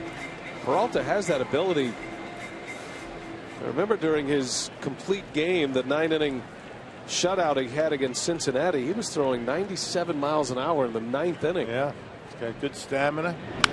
He's able to maintain that velocity. He really hasn't showed any signs of fatigue at all. In and out of the glove of Jeanette. That is a fair ball. Now the throw gets away. Nobody at third. And the Brewers and the Cubs throwing the ball all over the place. Wow. So Castillo ends up at third base as that one pops out of the glove of Scooter Jeanette. Well, you got to figure that's a base hit and an error. I mean, he went a long way to get that baseball. That's where he's starting. He's starting up the middle, and he goes an awfully long way to get it. Ends up touching it in fair territory. Well, he could give him an error all the way around. 2 errors perhaps on this play. We'll see how they score it. Regardless, it's not a pretty play for Scooter Gennett. Boy, he went a long way to Yes, he did. have a shot at that ball. So that puts a runner at third with nobody out. Well, they put an error on the board, but they have not put a hit on the board. I'm not sure how they can do that. There's no way that's a 3-base error. It's either a double error or a hit and error. Yeah, Castillo's certainly not going to go to third base without that throw. Oh, what a play by Ramirez. And he gets the out at first on a rocket off the bat of Barney. And a little bit of self-defense, and Ramirez tells Peralta, hey, make another pitch. Yeah. Keep it away from me over here, will you? It's somebody else. I'm getting up there in age. I'm not going to be able to make too many of those plays. Outstanding play. Now they're going to give Castillo a double and an error on Scooter on the throw to get him to third base. That makes sense. Aoki with the throw. I'm sorry.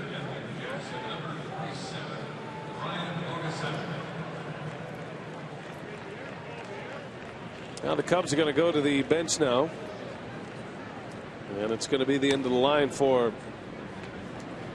Edwin Jackson. Interesting that Dale Swaim's going to take his pitcher out with his team only trailing 2-0.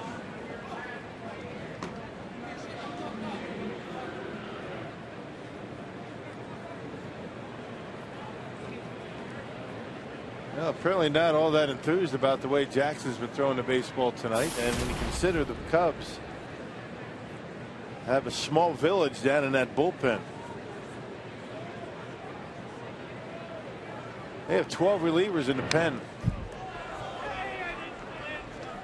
So try and get some offense, get the bullpen involved, try to get back in the ball game. Of course, Bosio having a chat with Edwin Jackson.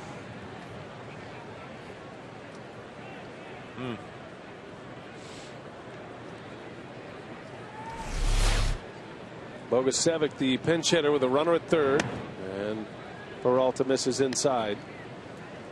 Final line on Edwin Jackson: 4 innings, 2 hits, 2 runs both earned, 3 walks, 3 strikeouts. Don't see many starting pitchers, especially veteran starting pitchers, allow 2 hits in 4 innings and get taken out.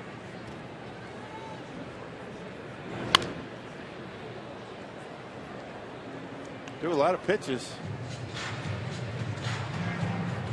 76. He's not happy. Wants to stay out there, try to get a win. As it stands, he's going to lose his 16th game if the Cubs don't come back.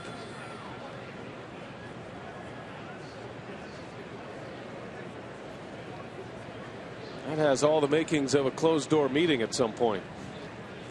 1-2. Bogusevic takes one down and in. Nice play back there from Maldonado. You think Dale Swaim has to explain himself, you mean? I don't know. Or do you think Edwin Jackson is going to start the meeting? Yeah, I think Edwin Jackson might want an explanation, which I'm sure Dale Swaim would be happy to give him. I have a feeling I know what Dale would say to him. We know him well, don't we? Yeah, I don't think Edwin would like it. Swing and a miss. Peralta goes up the ladder. And a strikeout. Always love the enthusiasm of Maldonado. You talk about building a guy up. After this swing and miss, Maldonado is emphatically pointing at Peralta. Edwin Jackson probably yelling in that dugout, I could have done that. That's exactly what he said. And I could still be pitching. When you talk about a big league fastball, that's Willie Peralta at his best right there, throwing it right by him up in the zone. Little jam shot to center. That's going to fall, and it's an RBI hit for Castro. And the Cubs are on the board. So Starlin Castro delivers the first run. 2-1 Brewers here in the 5th inning. As Castillo scores, and that error by Aoki comes back to hurt the Brewers. Yeah, right down the middle of the plate. Castro got jammed a little bit, but dumps it into center field for a 2-out RBI. Castro with good numbers against Willie Peralta. That's his 7th base hit in 16 plate appearances.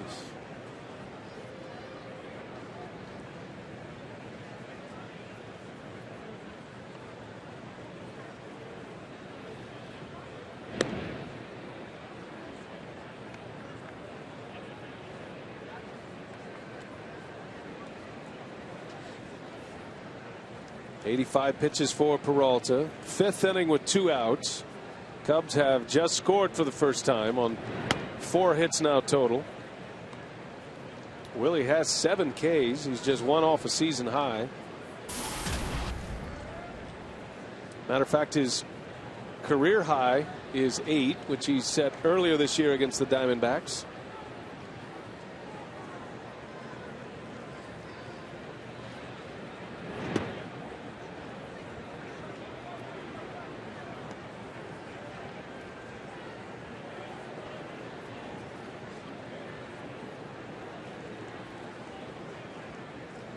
A lot of pitches in the 1st and the 4th.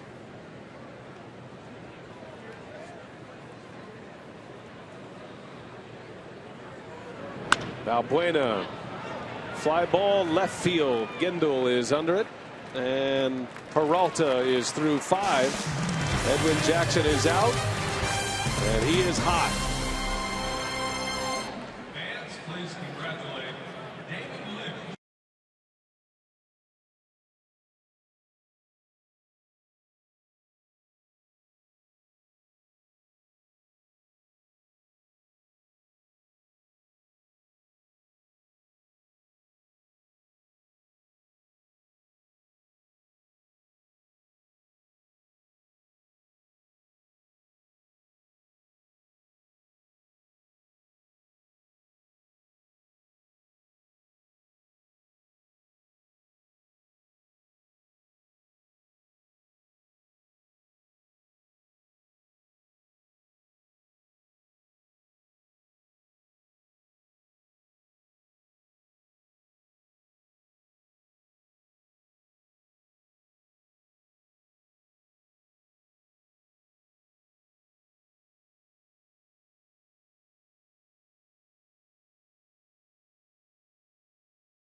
Decision to remove Edwin Jackson from the game, and this was between innings, and Jackson not pleased about being taken out after 4 innings and 2 hits.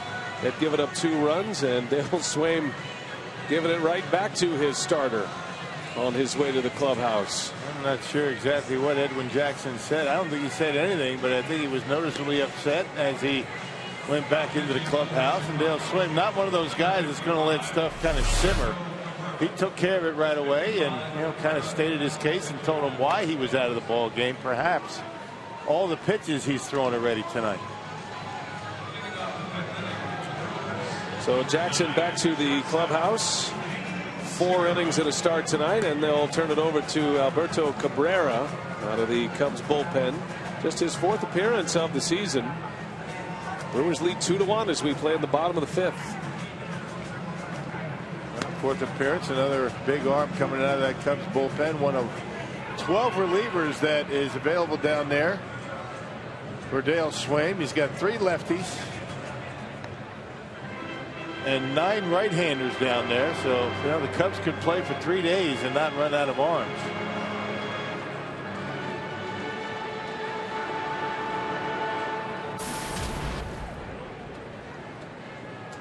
Gene Segura will lead off.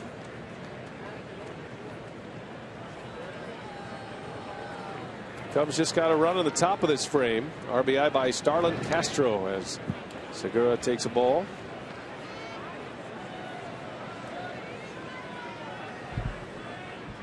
Now you look at that Edwin Jackson situation. There has to be more to the story. It's certainly not an isolated event here that you would take a guy out after 4 innings and just 2 hits allowed and 2 runs. Segura into center field. Ball's got some carry to it, and it's going to be caught by Sweeney. Over the shoulder he goes. 1 gone in the 5th for the Crew. That was a nice catch. He plays deep out there in center field. Segura gave that one a pretty good ride. That's one of the farthest balls he's hit in a while. Able to settle under it right in front of the wall. It's been a while since Segura has homered. Matter of fact, his last home run was against the Cubs at Wrigley back on July 30th.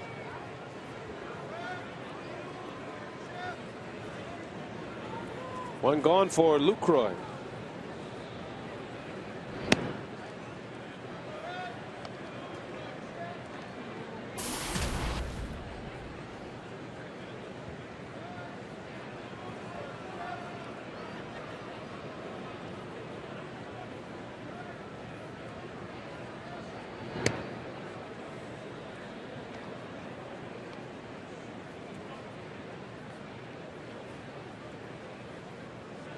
Lucroy, he is 0 for 2, a ground out and a strikeout. Probably still simmering over that last at bat. Had a runner at third and 1 out. Lucroy normally very good in spots like that. Jackson threw him a nasty slider and he struck out.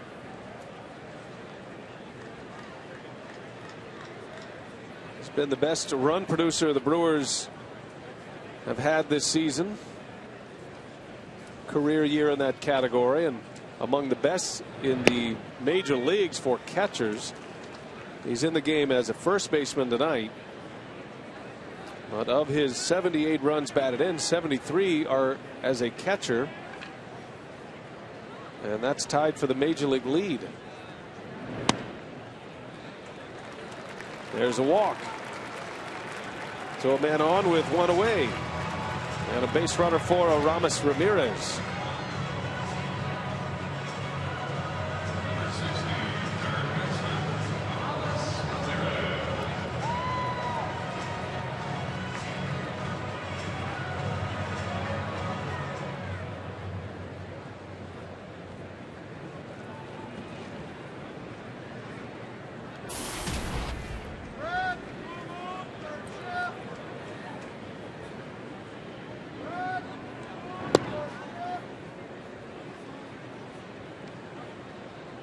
Cabrera in his 2nd season in the big leagues. Pitched out of the bullpen for the Cubs last year. He's only 24. From the Dominican Republic.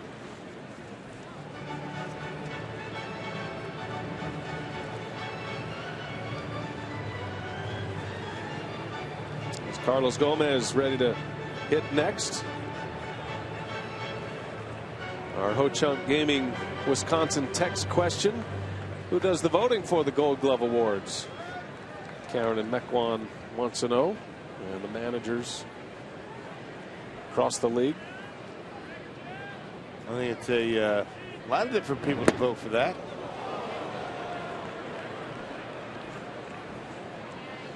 I think somebody from Rawlings might have something to say about it. It's the Rawlings Gold Glove Award.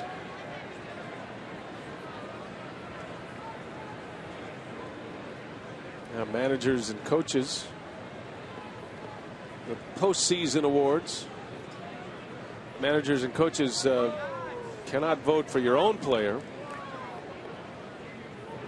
And that's why a lot of it has to do with some of the offensive numbers. But I think in Gomez's case, however often you show up in the highlight reels, and Gomez certainly has a lot this season, that can sway the voters as well. Now, he's made a lot of fantastic catches this year, but that doesn't necessarily mean you're a Gold Glover. I mean, when you consider everything that he's done, all the ground that he covers, he comes in very well. He goes back, he goes across from side to side. He has 10 outfield assists, which is one off the major league lead amongst center fielders this year. He does it all. Well hit ball to left, but Lake is there, and Ramirez is out. 2 outs.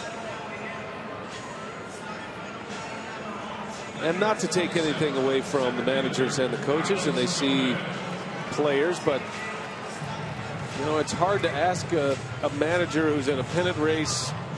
You're going to ask Dusty Baker who the Gold Glove awards go to, and I'm not saying every manager does this, but I'm sure there's a lot of discussion with others around the organization, maybe a media relations type person or somebody to bounce some ideas off of. These guys have a pretty good sense of what's going on around baseball. I mean, you ask any one of these managers, they'll be able to tell you what's going on. National League, American League, it's not just your division. These guys have a lot of time on their hands, particularly on the road. I mean, what time does Ron Reddick and his coaching staff get to the ballpark when the team's on the road? 1 o'clock, 2 o'clock? I mean, they have a lot of time to pour through scouting reports. I mean, the first day in a new city is not the time to do that. There's a lot of work to be done and meetings to be had, but the other days there's some idle time. And every one of these guys, managers, coaches, people that cover the team, you and I mean, we're baseball fans, and we pretty much watch what's going on around baseball, not just what's going on with the Brewers.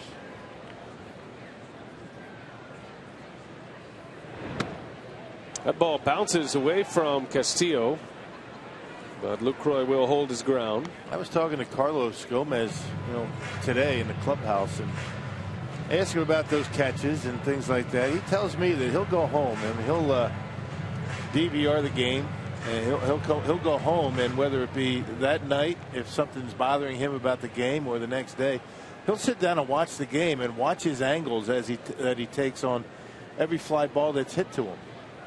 And so he studies himself at home. Not sure how Mrs. Gomez takes to that, but I mean, these guys are into it. I mean, it's not just showing up at. People think they show up at like 6 o'clock at their uniform line and get the game going. But this is a 24-hour-a-day job for them during the season. Plenty of time to clear their head in the off season, but they're into it big time. Yeah, you always wonder about a player when you do get to the offseason how you're able to turn the switch off. It's got to be a difficult transition to go from being in the grind every day and then all of a sudden you're off. You have no responsibilities. Well, the wife and kids have something to say about how you decompress. I mean, they have plenty for you to do, and guys love it. That's why the Brewers are so good about allowing the kids to be around the ball club and around the field when the guys are home. Families miss them. The guys miss them too. 2 balls and a strike, and Gomez takes one high and tight.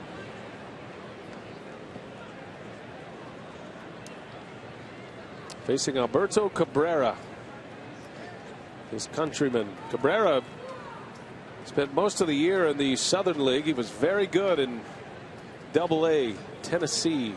9 wins, 3 losses, a 3.20 ERA. Promoted to Triple-A, made 15 appearances there. And a bouncer, fair ball down the line. Lucroy around second, on his way to third, and it rattles in the corner. Lucroy will be held up. Gomez into second with a double. Yeah, good thing. He would have been out at home plate. Ed Cedar was watching Lake down in that corner. Any sign of a problem, he might have sent him. And 2 outs, you might take a chance at home plate, but Scooter Gennett coming up. He's been swinging the bat well, and Gomez gets a pitch in on him and pops the hips open. And watch Ed Cedar, very late stop sign for Jonathan Lucroy. A lot of it has to do with the throwing arm of your shortstop in that play. First thing Eddie's looking for is Lake going to hit the cutoff man, and he does in stride. That's what he's looking at. Where's the throw coming? It's a good throw, and he's going to hold him up. And Dale Swaim will make a pitching change here in the 5th. Take a timeout. 2nd and 3rd. 2 outs for the Crew.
Out to Miller Park as your Milwaukee Brewers host the St. Louis Cardinals this Friday through Sunday.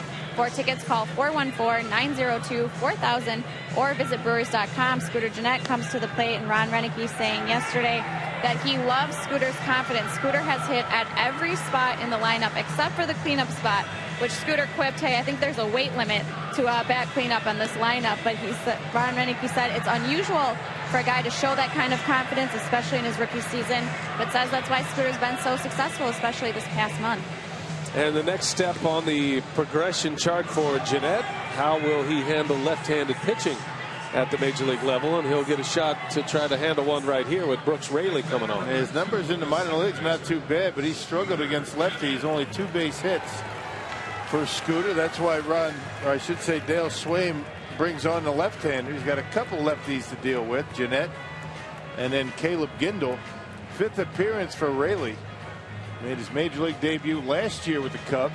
Got called up on Tuesday against the Marlins. A 257 earned run average and in a very small sample size. 2nd and 3rd, 2 outs, 2-1 Brewers. And a breaking ball strike.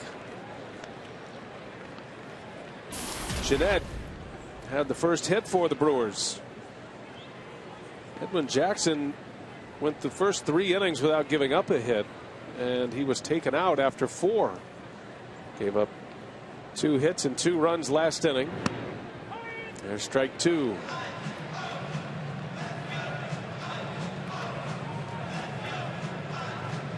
Jackson none too pleased. He and Dale Swaim barking at each other in the tunnel of the Cubs dugout. As Swaim goes to his bullpen, Cabrera faces 4 batters, gives up a walk and a double, and now Raley facing Gennett with 2 outs. And he got him. A foul tip into the mid of Castillo, and a strikeout for Raley, and the Brewers strand a pair. 2-1 Crew. We're headed to the 6th.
Or twice in the fourth. RBIs from Caleb Gendel and Martin Maldonado. Getting some production at the bottom of the order for Willie Peralta. Peralta back at it. He's given up just one run. It was an RBI from Starlin Castro with 2 outs. He has outlasted Edwin Jackson here tonight. Peralta with 7 strikeouts. One off his career best. That run was unearned, by the way, set up by a throwing error from Aoki.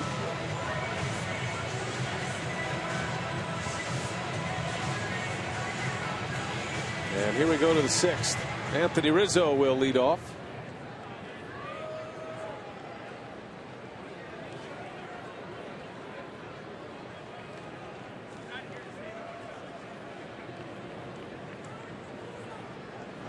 Rizzo, fly ball left field, playable for Gendel. And a big bat retired with 1 pitch for Peralta.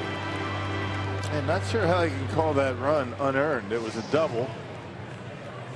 Aoki's throwing error did get Castillo to third base, but then Castro came up with a base hit into center field. So not sure how they can call that an unearned run. But apparently they did.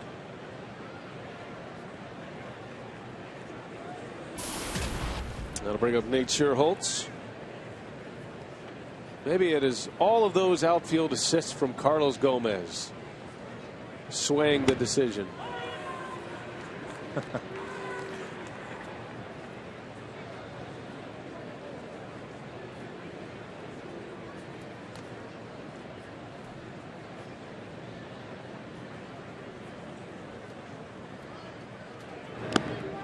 Well, you got to give Peralta a lot of credit here. His beginning of the game, the first 5 hitters of the game, he really struggled with his command.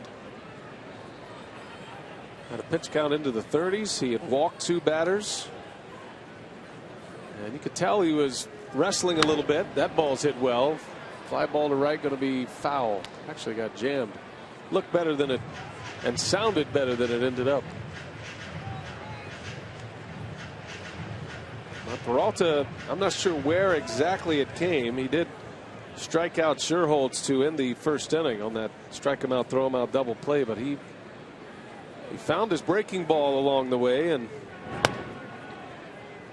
once he finds the slider, then the fastball becomes very tough to deal with. And he's only given up 4 Cubs hits and just the 1 run. In the air to left, Gendel almost in his tracks for out number 2. Well, the night of Willie Peralta.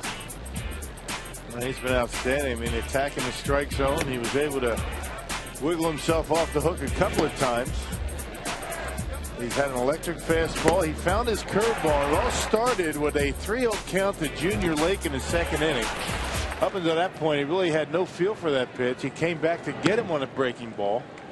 And ever since that bat, after falling behind 3-0, striking him out, he's been attacking the strike zone and the breaking pitch. The slider's been very good. Could be his last inning. Pitch count at 96 now. But when you consider it took him 40 pitches to get through the first 2 innings. A good rally by Peralta. Got a batter to finish off here. Ryan Sweeney. 2-1 Brewers. 6th inning.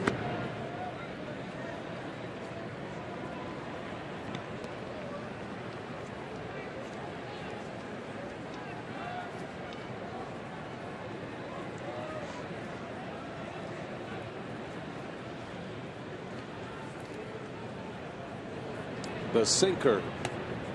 And it had some movement, but it misses. 3-1. That's the other part of Peralta's game that just gives you the sense that he could be a top level pitcher. He throws hard and he also has movement, big movement. Not many like him. That ball is hammered to left, a base hit. Sweeney stayed right with it. Yeah, he hits the ball well to left field. We saw that in Chicago. You pitch him away, but you leave it upstairs and he can get a pretty good swing on it.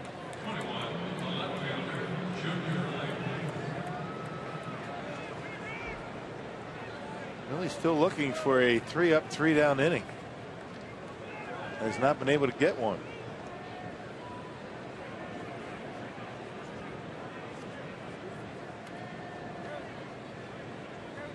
Cubs had 3 hits with 2 outs. There was also an error with 2 outs. And now you got to be careful here to Lake. He struck out twice. Lake has some pop in his bat and the kind of power that could give the Cubs the lead quickly.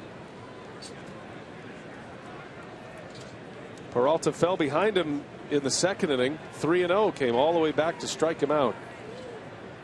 Got him looking in the second, and then he struck him out swinging in the fourth. Takes a strike, a fastball. Got him guessing up there, doesn't he? Started him out with a couple of sliders his last time up. Looked as though Lake was looking for one of those. There's Rob Wooten in the Brewers bullpen. Perhaps for the 7th inning, but if any more trouble, maybe here. There's a snap throw to first. Back is Sweeney.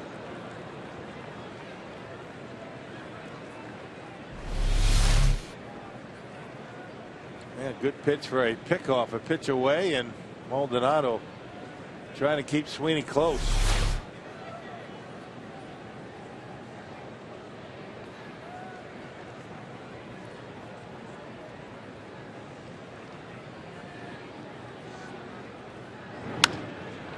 Had him out in front. Shallow center. Gomez wants it, and that will retire the side. So Peralta likely done. 6 innings, just 1 run allowed to the Cubs.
Between innings of the 6th. Always a fan favorite. Game 1 of this series with the Cubs. Right now the Brewers leading 2-1. Was there a late finish today by Chorizo?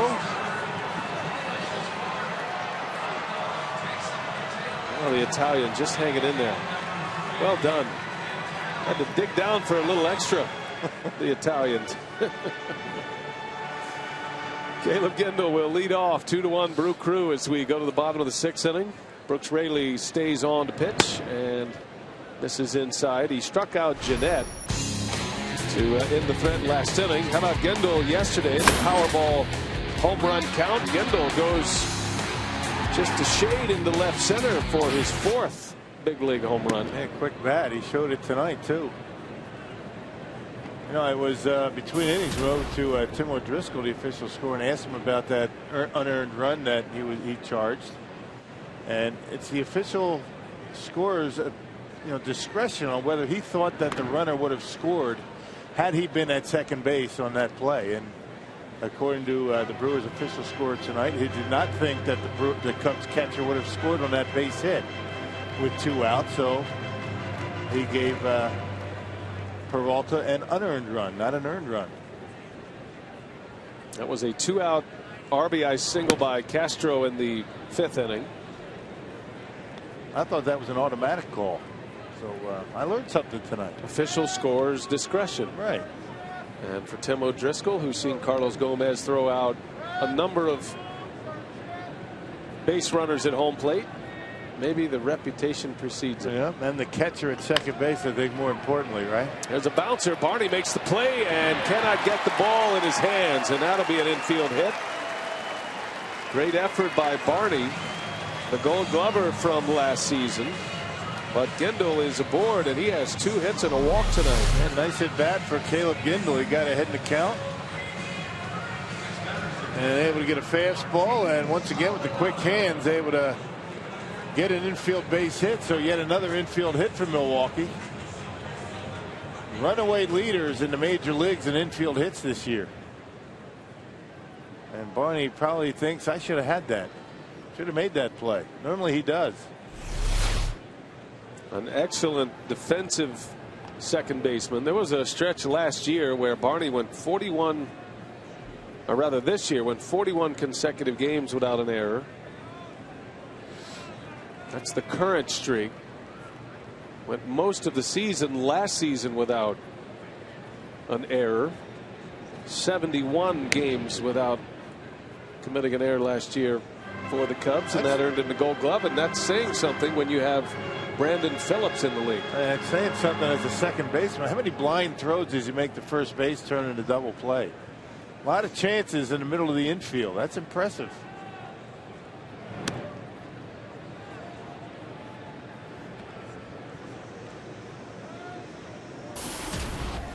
Second base, in my opinion, the toughest of all infield positions, with some of the awkward throws that you have to make. You're turning double plays, really can't see runners, really good chance for injury. You got to be a tough customer over at second base. Maldonado gets down a good bunt. Rizzo will make the play to first. A sacrifice bunt for Maldonado, who executed a perfect suicide squeeze in the 4th inning. So 2 sacrifices for Martin and a walk. So no official plate appearance tonight, but he does have an RBI. You'd hardly know he was here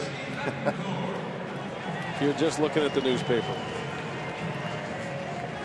Here's Willie Peralta getting pinch hit for by Uni Betancourt now.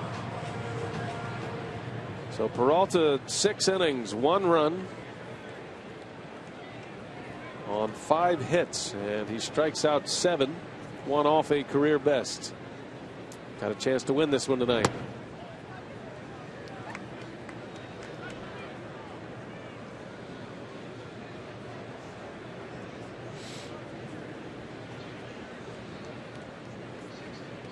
Rob Wooten will have the 7th inning.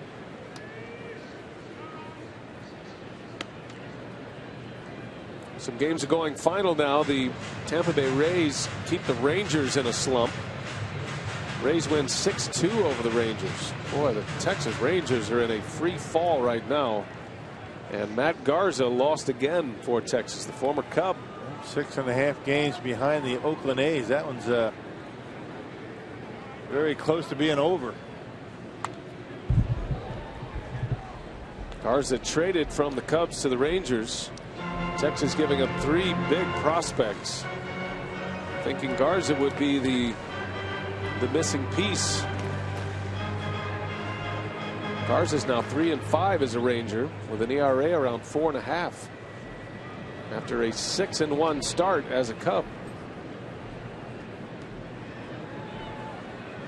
So Tampa Bay goes a game up in the wild card race in the American League.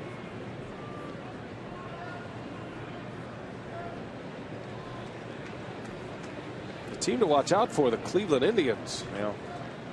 Terry Francona has the Tribe surging. They've won 4 in a row. Very favorable schedule down the stretch. As Betancourt into center field. That's going to get down, and they're going to send Gendel. Here comes the throw, and Gendel is going to be safe. The ball gets away. Betancourt to second. It's an RBI single, and it's 3-1 Milwaukee. Yeah, Uni coming off the bench and coming up with a big base hit. So the bottom of the Brewers' order has been pretty good tonight. Responsible for all 3 RBIs tonight. Caleb Gendel now with 2 runs scored, and Betancourt with a pinch hit base hit.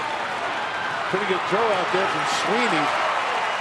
But Castillo not able to hold on to the baseball. Well, Gendel got a bit of a late break, but still able to score.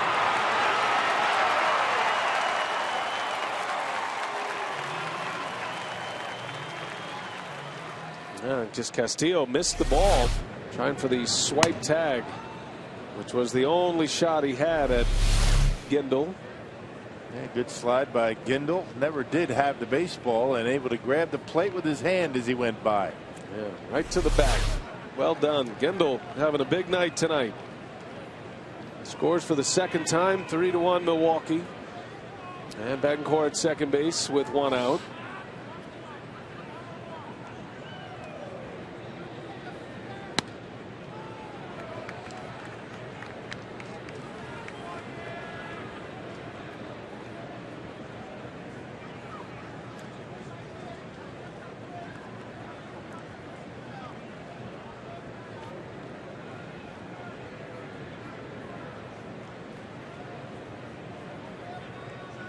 Nori tonight is 0 for 3. Had a hit briefly in the 3rd inning. An infield hit that was later changed to an error. Yeah, it didn't last long, did it?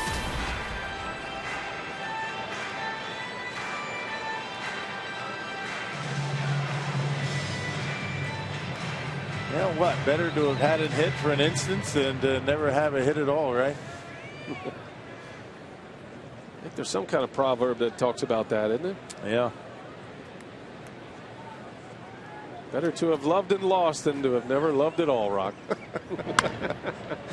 Little flare, and Castro lays out. Good effort, but the ball dropped safely. Wow, he ran a long way for that. Yes, he did, and a good effort by the Cubs shortstop out there, and he is a little bit shaken up.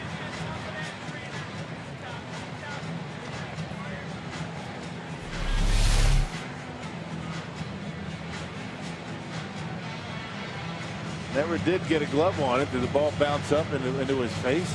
I'm not sure. Let's check it out. Did he get it? Nope. Maybe knocked the wind out of himself. Yeah, hit the ground hard. You think there's going to be a time when the opposing team, does not have left-handers against Nori Aoki? I mean, they continue to bring him in, and he continues to get hits. He's hitting .344 against lefties. So managers who go by the book aren't going by the book concerning Aoki. They're going with the lefty on lefty as he dribbles one out to Barney. Hustles it over to first, and it's just in time. Nori almost beat that one out. It does advance Betancourt, but it is the 2nd out. And that might do it for Raley. We'll see if Dale Swaim goes to the bullpen. Got some right-handers coming up, and here he comes. And it looks like he has a double switch in mind here as he goes to Paul Schreiber.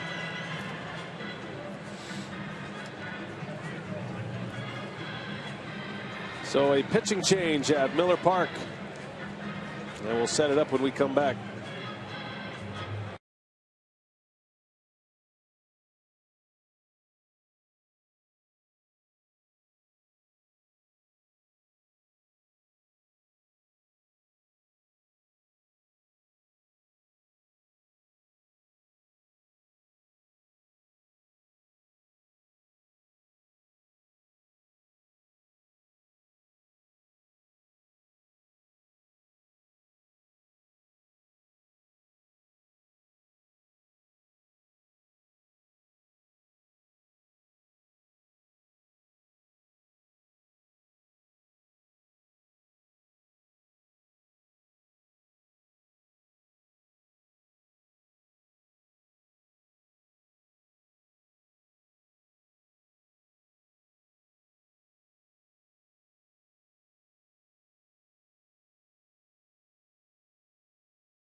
Captain Hook took his starter Jackson out after 4 innings in a 2-1 ball game, and he's got a lot of pitchers to choose from down in the bullpen, so he'll make a double switch here as Darnell McDonald will come into play left. And the new hurler, former star Japanese closer Chang Young Lim, in his first year in the big leagues, coming off Tommy John surgery and just getting on the field for the first time this month. Yeah, we saw him at Wrigley Field against Milwaukee. That's tough against right-handed hitters. You can see that release point. He's only thrown an inning and 2/3 and has not allowed a run, making only his 3rd appearance. Lim was one of the top closers in Japan. As a matter of fact, he was teammates with Nori Aoki in Japan. The Yakult Swallows. 37 years of age, Korean born, and a great career in Japan. Wanted to test his wares in the States, but required the Tommy John surgery. The Cubs signed him to a 2-year deal.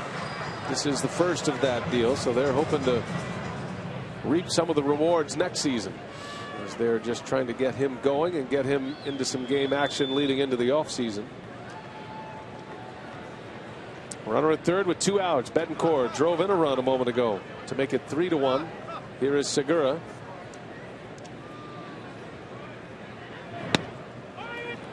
And just slings that baseball into 3/4 delivery with the big sink.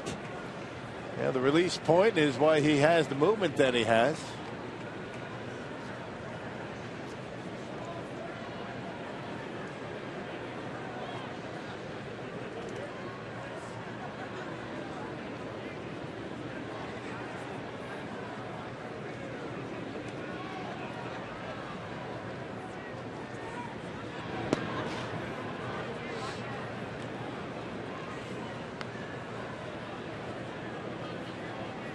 Segura tonight is 0 for 3.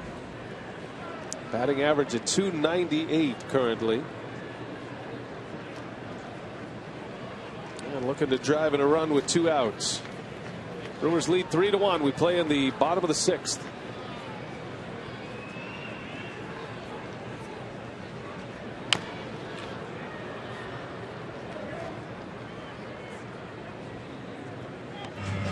Lim has been plowing his way through the Cubs minor league system. 21 appearances in the minor leagues, a 1.61 ERA. I'm sure that was quite an experience for him. He made 5 starts in 21 appearances and did not allow a home run in his minor league season this year. You can see why with the sink that he has on his fastball.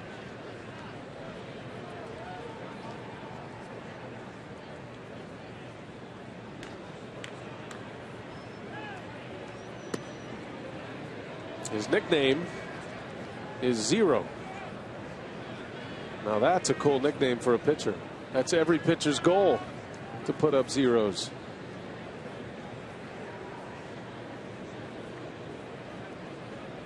Cubs are taking a chance on him, and as you come back from Tommy John surgery, especially at 37 years of age, you don't know what you'll have. But it took a multi-year deal to get him to sign.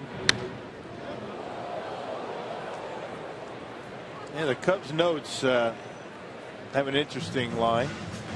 Is the 2nd oldest pitcher since 1901 to make his major league debut with the Cubs. But they don't say who was the oldest. Why wouldn't they do that? Because now I'm just. That's half a fact right there. Now I'm curious. I would love to know. Who do you think it was? I don't know. Well, let's just get out the Cubs media guide. Mike Faulkner springing into action over here. See how deep the research department will go tonight. 2nd oldest pitcher since 1901 to make his major league debut with the Cubs. When he appeared on in a game on September 7th against Milwaukee. We were there for that one. Right.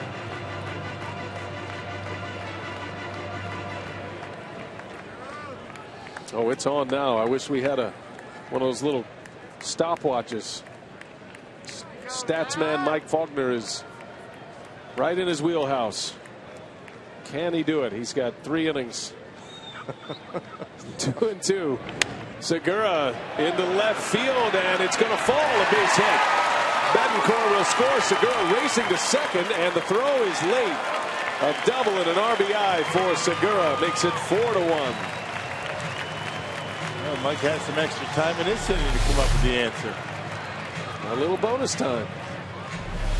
A nice piece of hitting by Segura on a breaking pitch from Lim.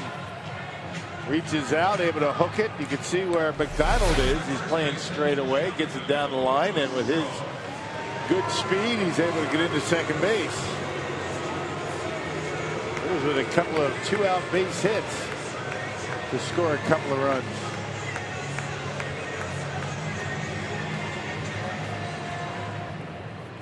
So double number 20 to go along with 12 homers and an RBI for Segura, his 49th.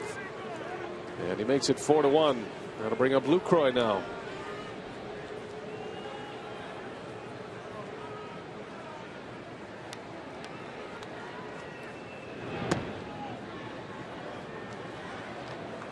The anticipation is building. I would imagine there's some work being done in a production truck as well, you think? I'm not so sure about that.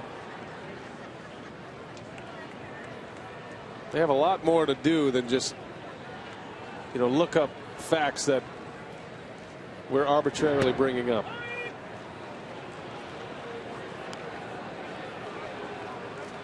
Maybe we can ask Len Castro at the Cup booth. I bet he knows. I'm going to go over there between innings.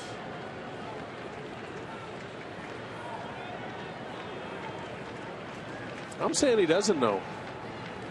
I'm going to say he doesn't know. I bet he knows. I'm telling you he knows.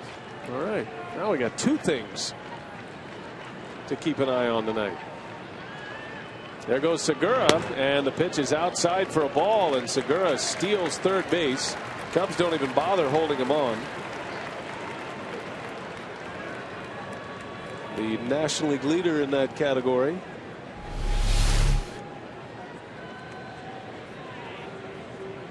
If they're going to give it to you, why not? Yeah. Infield hit now scores him. Number 44 of the year for Segura.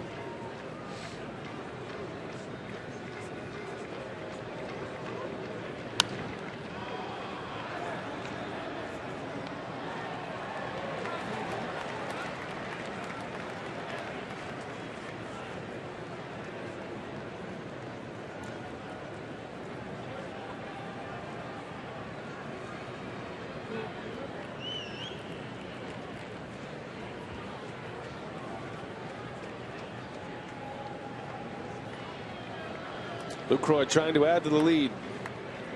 Looking for his first hit of the night. And the 2-2 is fouled away.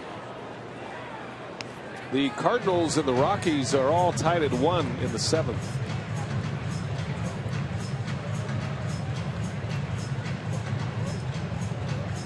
So the Pirates lost today. Andrew Cashner threw a 1-hit shutout for the Padres. San Diego beat him 2-0. Cashner had a perfect game going into the 7th. Cashner beat A.J. Burnett.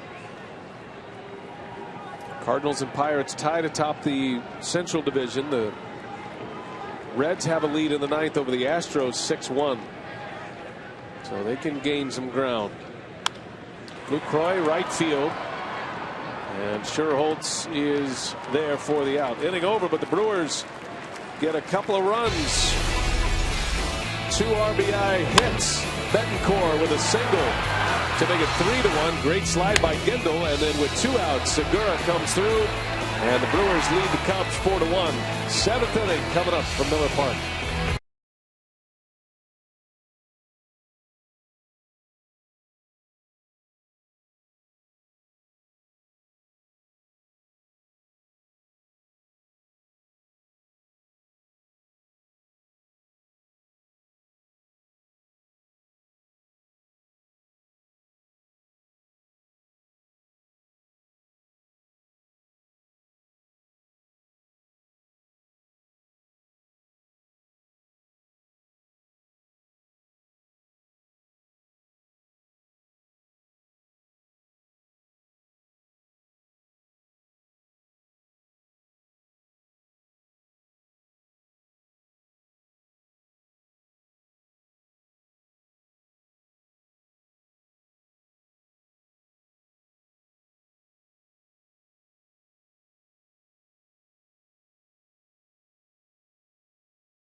By the Wisconsin Lottery, reminding you to please play responsibly.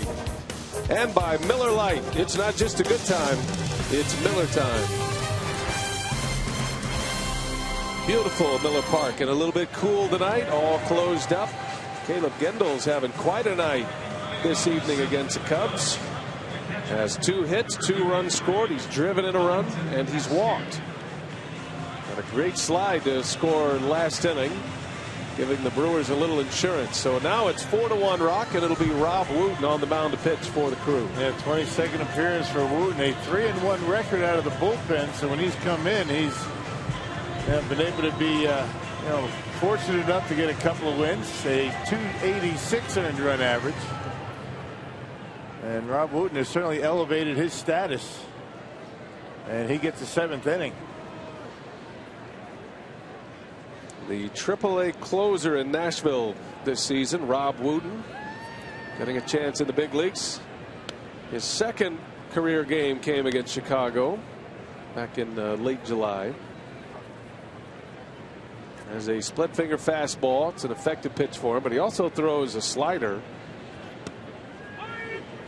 And he gets a fastball in there for a strike. 1-1 on Castillo. Bottom of the order coming up. Wooten had 20 saves in just over 40 games in AAA this season before his promotion to the big leagues. There's a well-placed fastball for strike 2.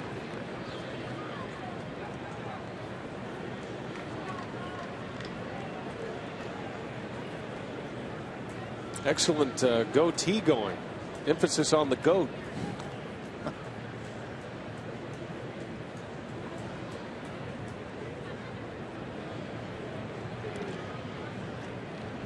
Beards are back in a big way all across baseball.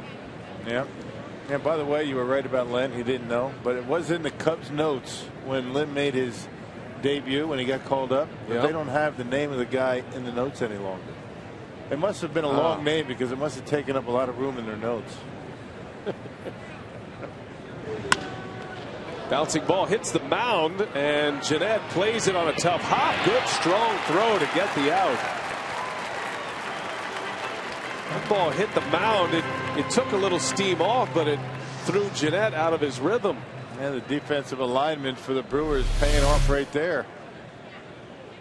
Castillo, a line drive, comes right up, giving Jeanette an opportunity to come back. And you can see Castillo doesn't run all that well. The Cubs catch him, and Jeanette's still able to get him.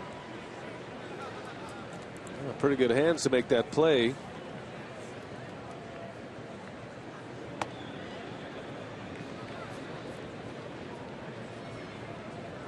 Well, I feel better now that Lynn Casper doesn't know.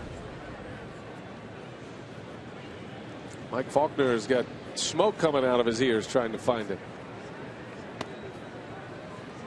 Goes back to a conversation last inning. Lim, the oldest to make the second oldest to make his major league debut with the Cubs.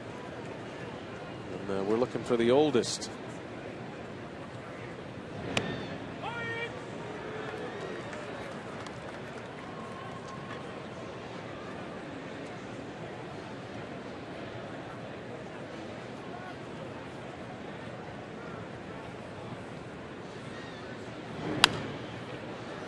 Two and two, back in the count.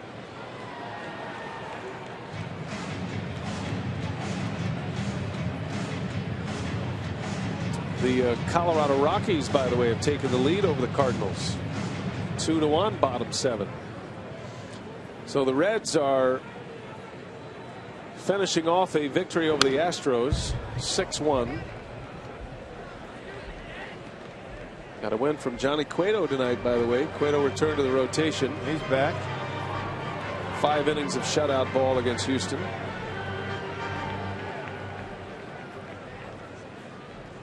And that is final. 6-1 Cincinnati. So they'll pick up a game on the Pirates, hoping to pick up a game on the Cardinals as well. That Rockies St. Louis game is in the bottom of the 7th. Most competitive division right now, and it looks like the Cardinals, Pirates, and Reds will all be playoff teams. barring a complete collapse. And then the Nationals, I would imagine, having to win out to have a shot. Maybe they could lose one. As Barney draws the walk. By the way, the Nationals and Braves were postponed tonight. The tragic shooting in Washington, D.C., and they postponed that game. That's right by the ballpark. At the Navy Yards, and Washington, D.C. Police Chief has stated that they have a single and sole suspect in that shooting, and it's a very sad and tragic situation there, and they rightly postponed that ball game tonight. They'll play a doubleheader tomorrow, Braves and the Nationals. Very sad. Yes, it is. Yeah, senseless.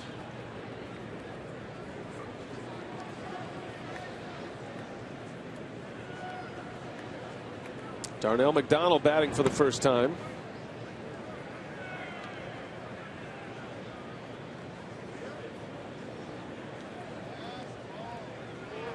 Atlanta has a magic number of 4 at this point.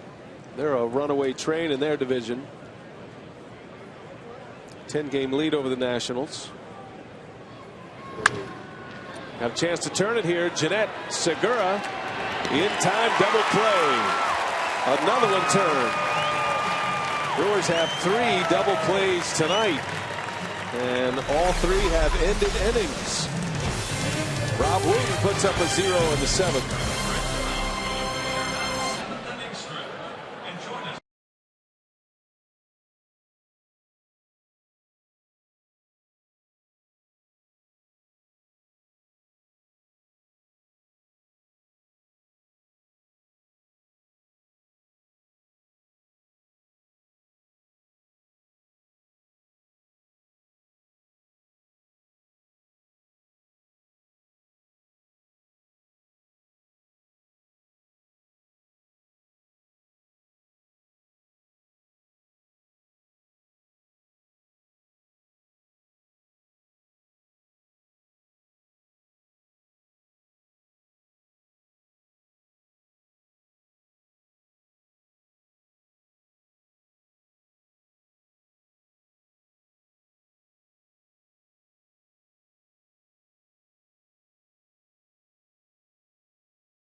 To add to the highlight reel, his 5th home run robbing catch last night to end the 9th against Jay Bruce. So on our AT&T Twitter poll, we were asking fans to weigh in what aspect of his season has been the most valuable to the Brewers. No surprise, 69% saying that defense, those home run robbing catches, his 10 outfield assists. He has saved 34 defensive runs. Impressive numbers for Gomez, and we'll see if he will end up with that Gold Glove, BA. All right, thanks a lot, Sophia, and certainly hope he does. The Brewers have not had a Gold Glove winner since 1982. That was Robin Yount, shortstop that year in '82, of course. They haven't had an outfielder win a Gold Glove since '79. Sixto Lezcano was the last outfielder win a Gold Glove. There's a base hit by Ramirez. Shoots one to right. And Lim, pitching in his 2nd inning, gives up a single. So in Ramirez's return to the starting lineup, collects his first hit, although he swung the bat pretty well tonight. Not a whole lot to show for him. And that'll bring up Gomez.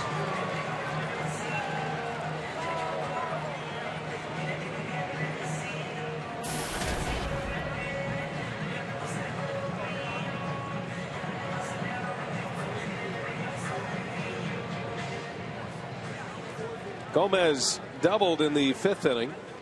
He's 1 out of 3.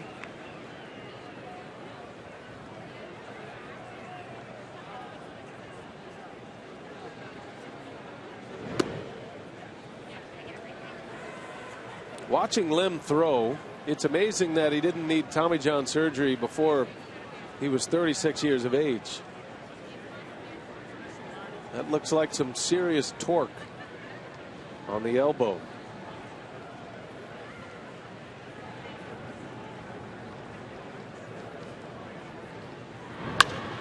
Line drive right field, foul. Just missed the line. Well, Gomez could have run for a while. Yeah, that would have been interesting, wouldn't it? Well, Lim getting pitches up in the strike zone. The Brewers putting pretty good approach on it. That one fouled by about a foot.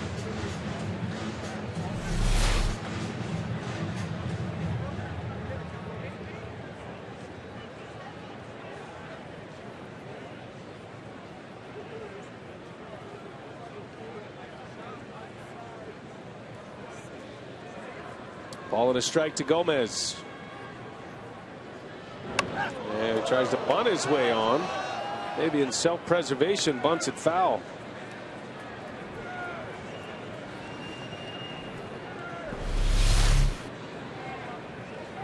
Just like Segura, but this one up and in as well. You can see the way you try and bunt for a base hit, you automatically, your body's going to start working its way toward first base, and you get a pitch up and in. Look out.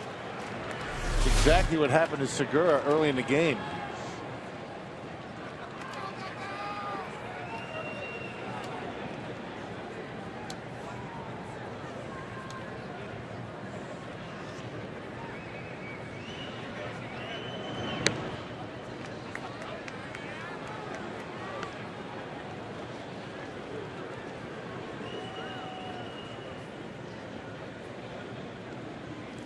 The 37-year-old rookie Lim. How's the R&D coming on the oldest? I'm about ready to give up. Now hang in there, Rock. You're gonna do it. No, I've had it.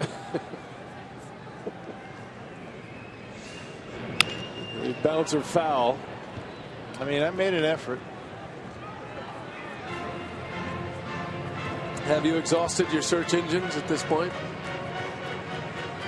I think they're kicking back at me. You're very task oriented. It's not like you to give up without coming to a conclusion. Well, I have a game to do here. I mean, it's always so much I can do, but I'm doing the best I can.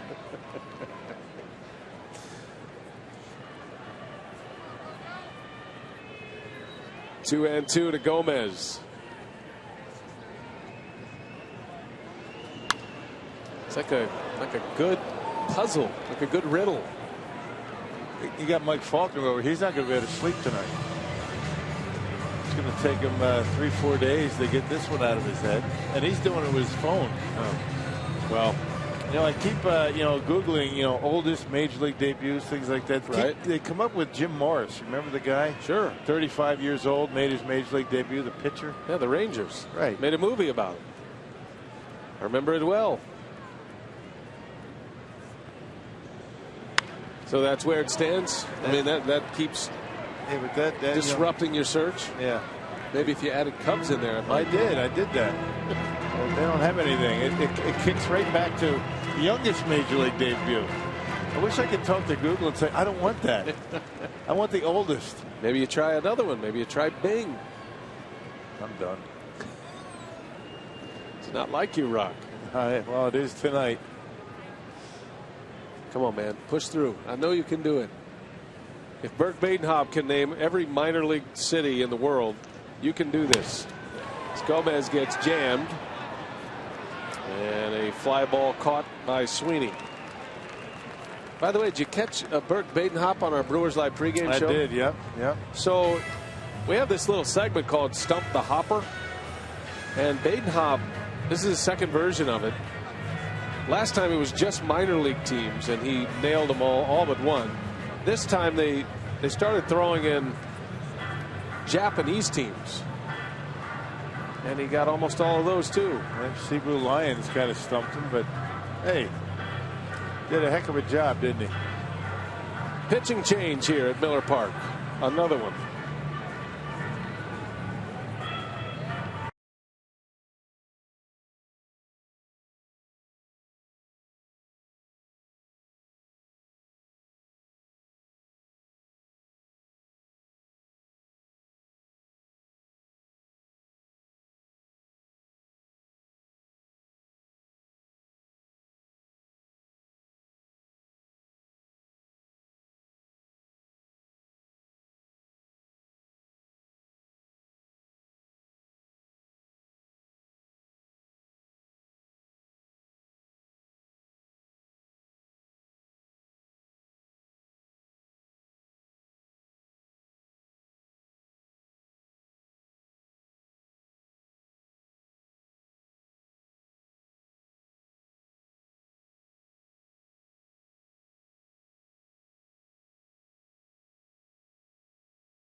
Stump the Hopper segment today. Here's a little taste of what the Hopper was able to pull off today in our Brewers Live pregame. That's the Chinichi Dragons of the Nippon Professional Baseball League in Japan. I actually got a t-shirt from Urban Outfitters with that on it. So that is the Great Lakes Loons. That's a loon. That's Dodgers Low A, and that's in Canton, Michigan, I do believe. It's cold, north of Saginaw, so close to where my wife's from. That's the Wisconsin Timber Rattlers, which is Low A Midwest League for us, for the Brewers.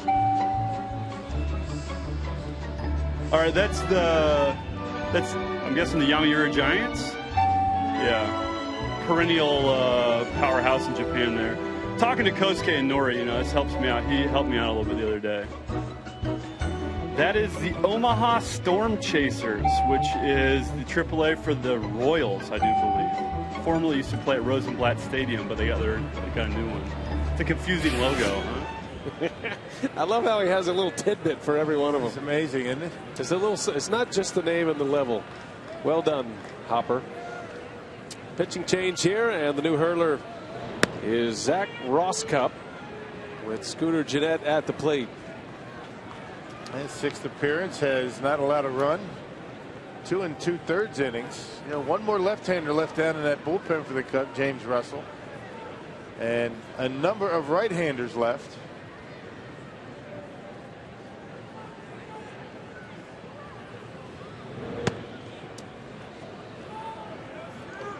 There you see Scooter Gennett at the plate, presented by Wendy's.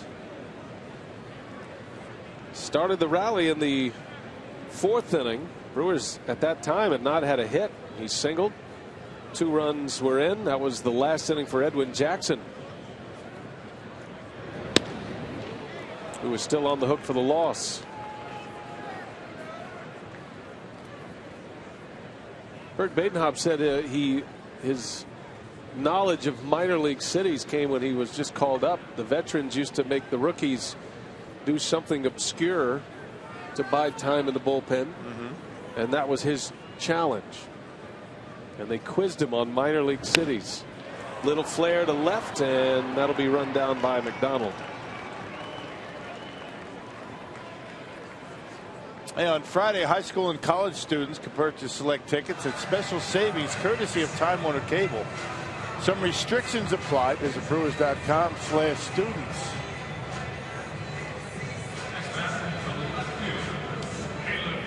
Here's Caleb Gendel.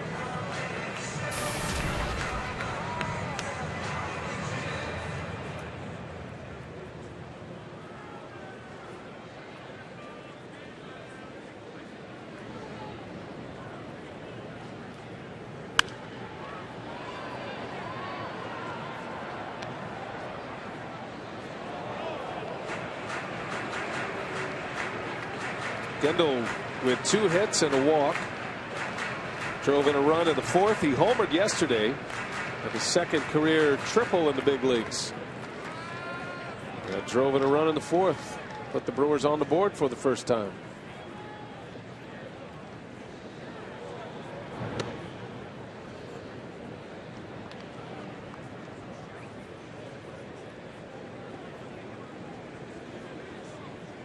Zach Rosscup.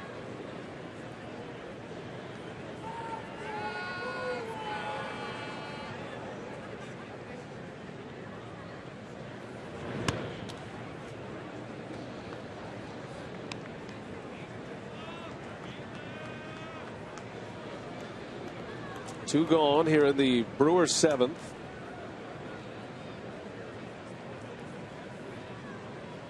Brewers took 2 out of 3 from the Reds, looking for win number 1 of this 4-game series.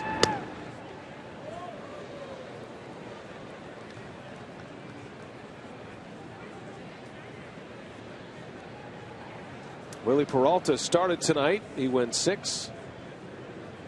Gave up just the 1 run. Struck out 7, and that was an unearned run for Peralta.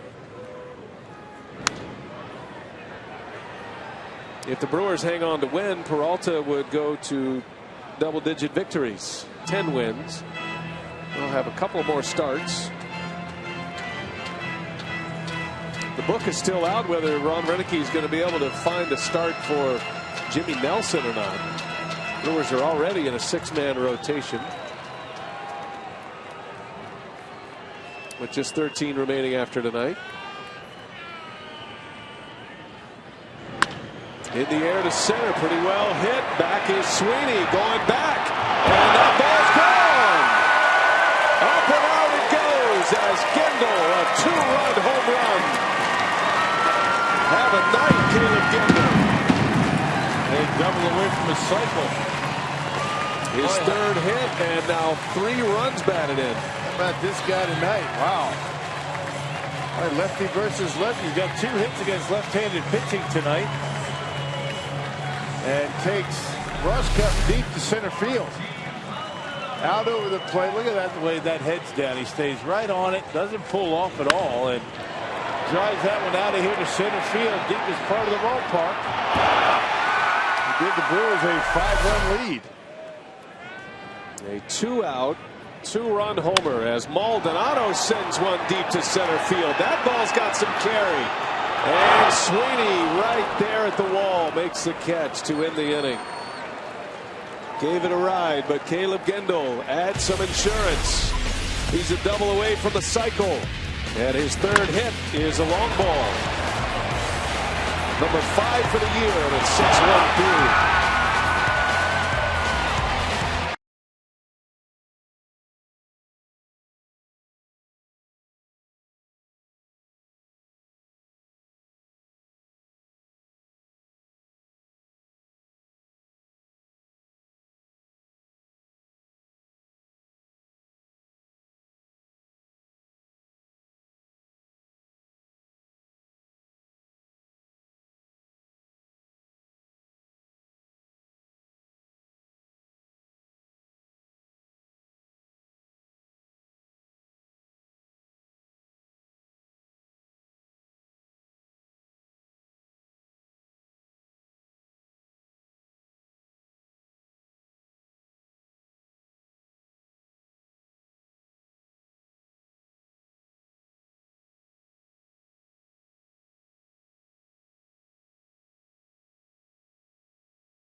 One.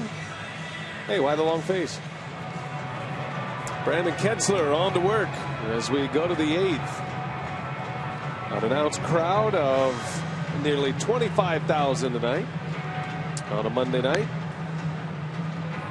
Yeah, reason to smile. The Brewers up 6-1. Big night from Caleb Gendel tonight.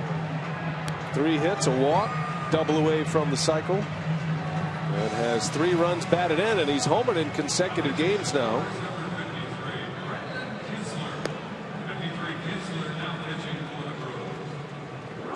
Check out the Subway in-game box score for the Brewers tonight. They have 6 runs on 8 hits, and 3 of those by Gendel. And the bottom of the order, very productive tonight. Good RBIs from Betancourt, who pinch hit in the 9th spot.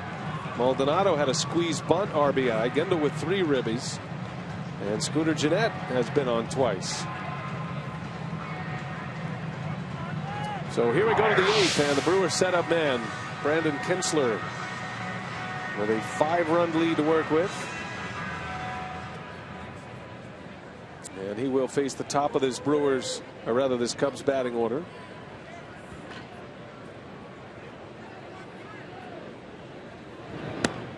I got the answer to the question. No. I do. Oh, man, this is going to be great. And I can't tell you how I got it. Actually, I'm going to tell you.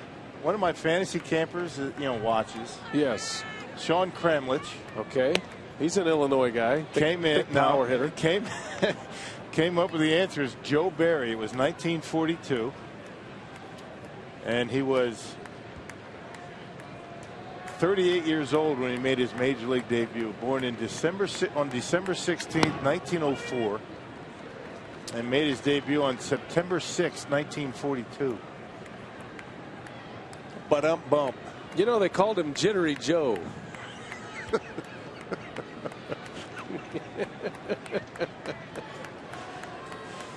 Well done. Maybe we should relay that information to the Cubs media relations department. You should, because Peter Chase is over there just going out of his mind trying to find it. They can add that to their notes. It's just one simple name, real quick.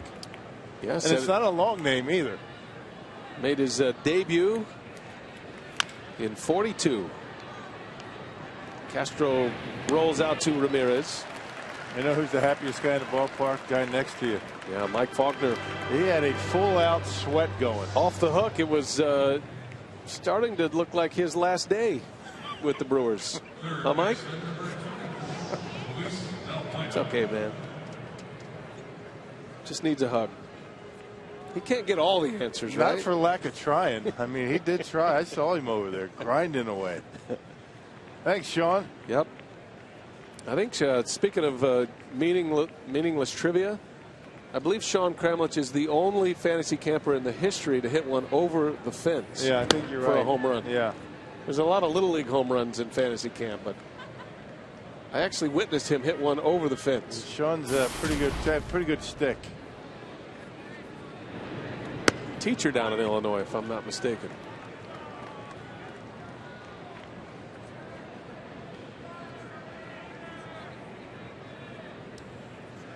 Oh, Joe Barry.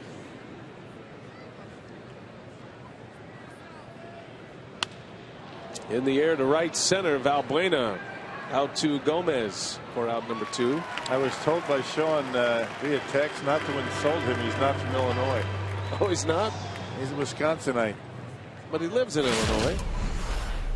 Or maybe not. Our Toyota game summary.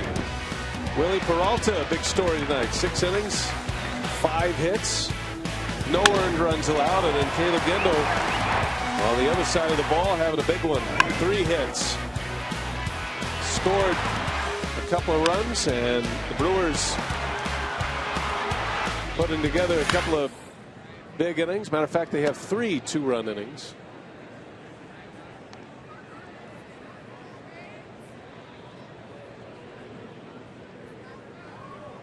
Man, I feel better now after that. Didn't want to leave that hanging out there. So Lim, the second oldest to make his debut. Joe Barry, the oldest. And he played until he was 41. He actually got in 4 years in the big leagues.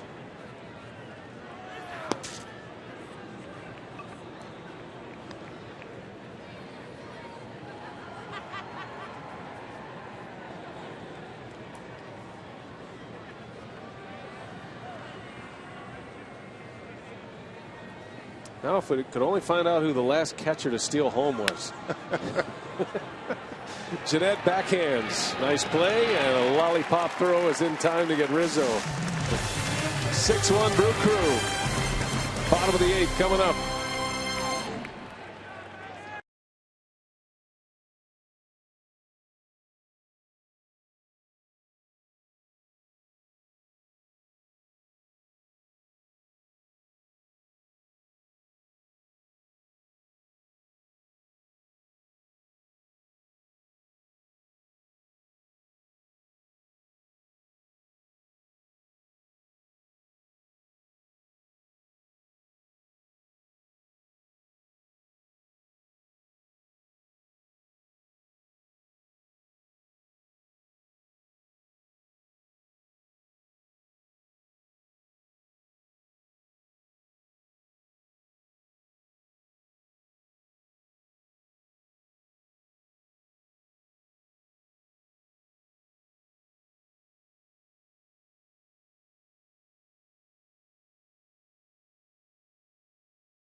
The Cubs 6-1 as we go to the bottom of the 8th inning.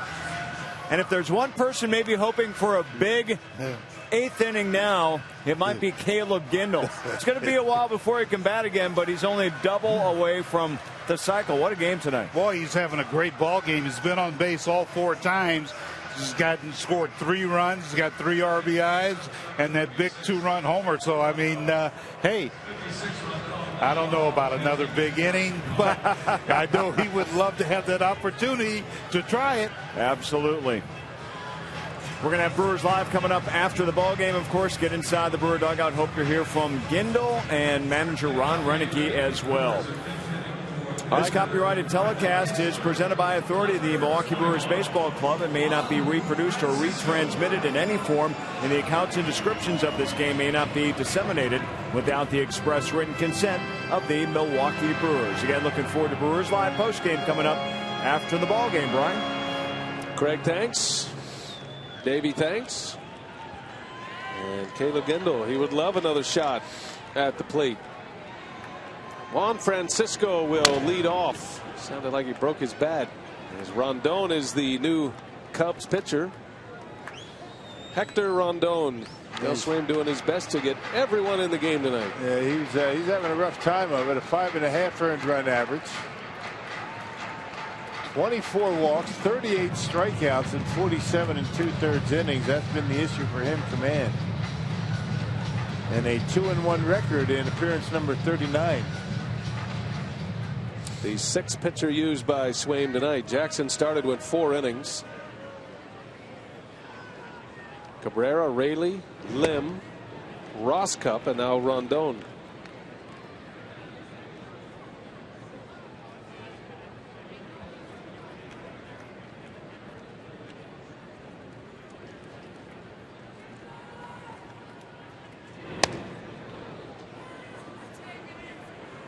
Well, this run of relievers began to start the 5th inning, and that was a bit of controversy tonight for the Cubs. And something I'm sure the Cubs media is eager to find out from Dale Swaim. He took Edwin Jackson out. Those two got into a bit of a shouting match in the tunnel. It's all part of the game. You know, it's going to be one of those things. It's going to be handled in the clubhouse, and nothing more will be said about it. All part of being very frustrated, both Dale Swaim and Edwin Jackson this year. Jackson, if things stay the way they are right now, he'll have lost his 16th game. Well, Jackson was taken out to 76 pitches. He had gone 4 innings, and he was behind in the game 2-1. He'd only given up 2 hits. And he was pinch hit for in the 5th inning. Brewers had the lead. They have not given up that lead, so Jackson on the hook for the loss still. Peralta in line for the win.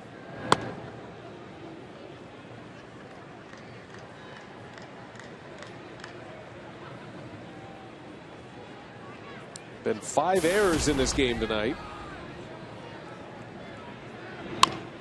Aoki bounces one to Rizzo, and he'll hit Rondon covering for out number 2. Brewers have done a good job on the mound, though. Peralta with his 6 innings, 0 earned runs. The 1 run that scored was unearned. And then Wooten a scoreless 7th, Kinsler a scoreless 8th. Looks like Mike Gonzalez will have the night.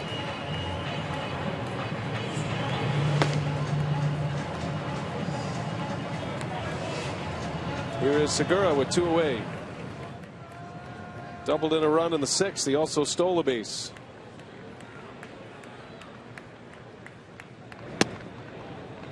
Will Gene Segura hit 300 this year?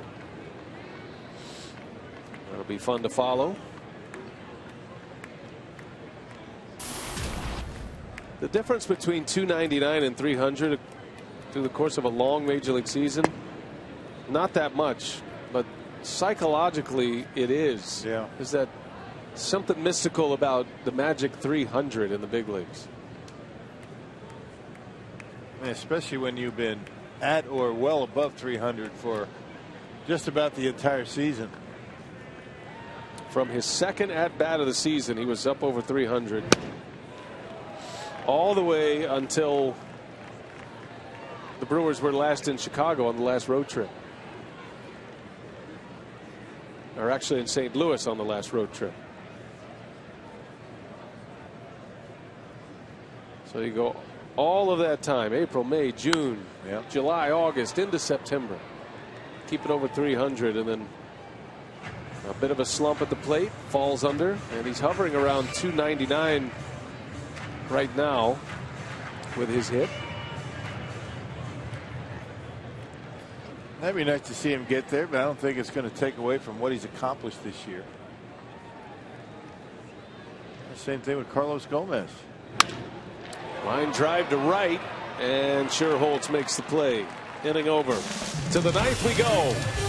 6-1 Brewers.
From Caleb Gendel. A double away from the cycle, 3 hits, a walk. Gendel scoring 3 runs, including that one on the suicide squeeze. Also scored on Betancourt's RBI single in the 6th, and then he drove himself in with a home run, a 2-run shot in the 7th. Bottom of the order has been terrific tonight. All the RBIs and all but one of the runs scored, or I should say, all of the runs scored and all but one of the RBI. Jeff Samardzija, the hard thrower, 8-12 on the season. Well, he started out like gangbusters this year, earned run average in the low 3s, but lately he's been giving up some runs. More strikeouts than innings pitched, and Marco Estrada's been pretty good as of late. Our Miller Lite, what's on tap? 6-1 as we head to the 9th. Jeff Bianchi will come into play third base. Ramirez is out, and there is Michael Gonzalez trying to find something down the stretch here. It's been a bit of a rough road for Gonzalez, giving up some hits, some runs, having a tough time getting that slider down and away. That's his bread and butter, particularly against left-handers. Did not retire a batter in Saturday's game against Cincinnati.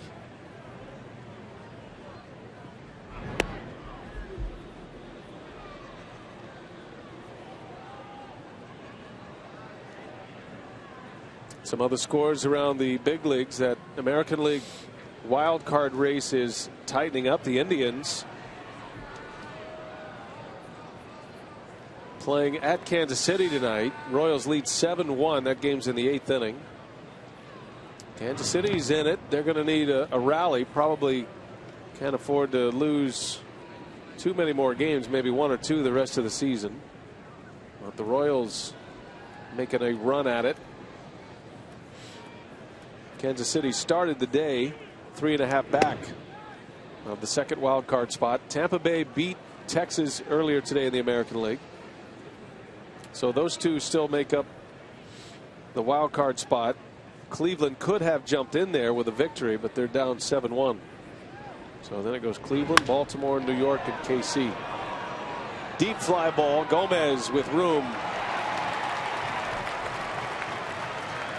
in the Robin Yount portion of the outfield fence.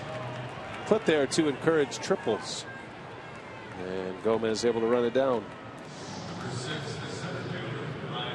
Oh, I invite you to log on to foxsportswisconsin.com. Right now you can check team reaction from Green Bay following yesterday's win. Submit your Packers and Badgers questions to the weekly mailbag and check out the photos of the week.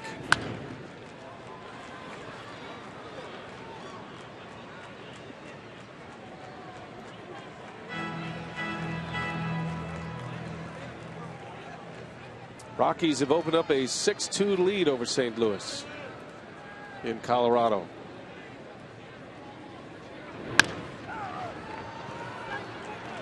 Lucroy will take it himself. 2 outs.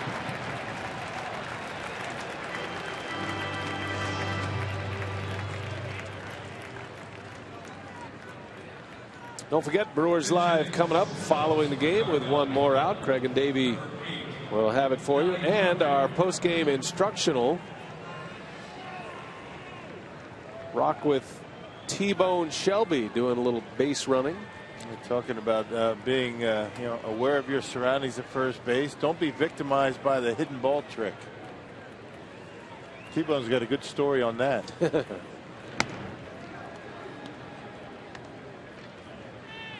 Well, as much as I'd love to tell you that you should never get hidden ball trick, I was a victim of a hidden ball trick. Really? In college. Yep. Didn't have John Shelby instructing me back then. I wish I would have seen a Brewers Live instructional before that. That pretty much ranks up as the most embarrassing moment in my baseball career, other than actually showing up for fantasy camp. That was embarrassing, or was the result? Me in a uniform 20 years after my last collegiate game was embarrassing. It's hard to get over. Don't be so hard on yourself. Uniform doesn't quite fit the way it used to, you know what I mean? Just got to get a little bigger. 2-2. Yeah, I was a freshman. I ripped a double off the wall at Texas A&M. I was feeling great about myself. Second baseman comes up, patting me on the back, tags me out as I take a lead. 2-2. 3 balls, 2 strikes. Just got to make sure the pitcher's on the mound. I know, but he wasn't, and I didn't care because I just doubled. Okay. So, Pitcher, you know, if the pitcher's on the mound, right, he has to have the baseball, or it's a ball. Sounds easy. There's a walk. And the game continues. And Ron Renneke is on his way to the mound, and I think he wants to make a pitching change here. With 2 outs in the 9th inning. And here comes Donovan Hand. We'll take a break.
The Brewers are an out away from a victory tonight. And a few of the 25,000 in attendance are hanging in there. And rocking to be Donovan Hand. And you hear a lot about September call-up baseball. Not that Hand is a September call-up on that merit alone, but the ability for a manager, and both managers have done it tonight, to go to it. It seems like an endless amount of relievers in the bullpen and matchups. And these September games can get a little long. And that's the beauty of September baseball, particularly when you're not in a pennant race. The only thing I can think of is that Ron Renneke didn't want to extend Gonzalez too long. He wanted to be able to have access to him tomorrow, the next day. The only left-hander down in that bullpen. That's the only thing I can figure in a 5-run game. And Donovan Hand on to try and get the final out. Every manager I've talked to wants some kind of change in the September call-up rule, meaning how many players you can actually activate in September. Right now you can activate up to 40. Quickly 0-2 on Castillo.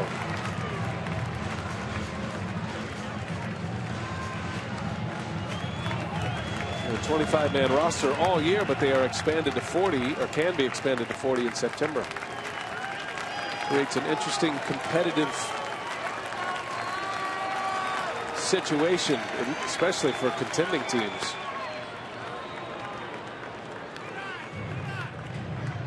Some managers say they'd like to have a 27 or 28 man active roster each and every night. Some want to go by series.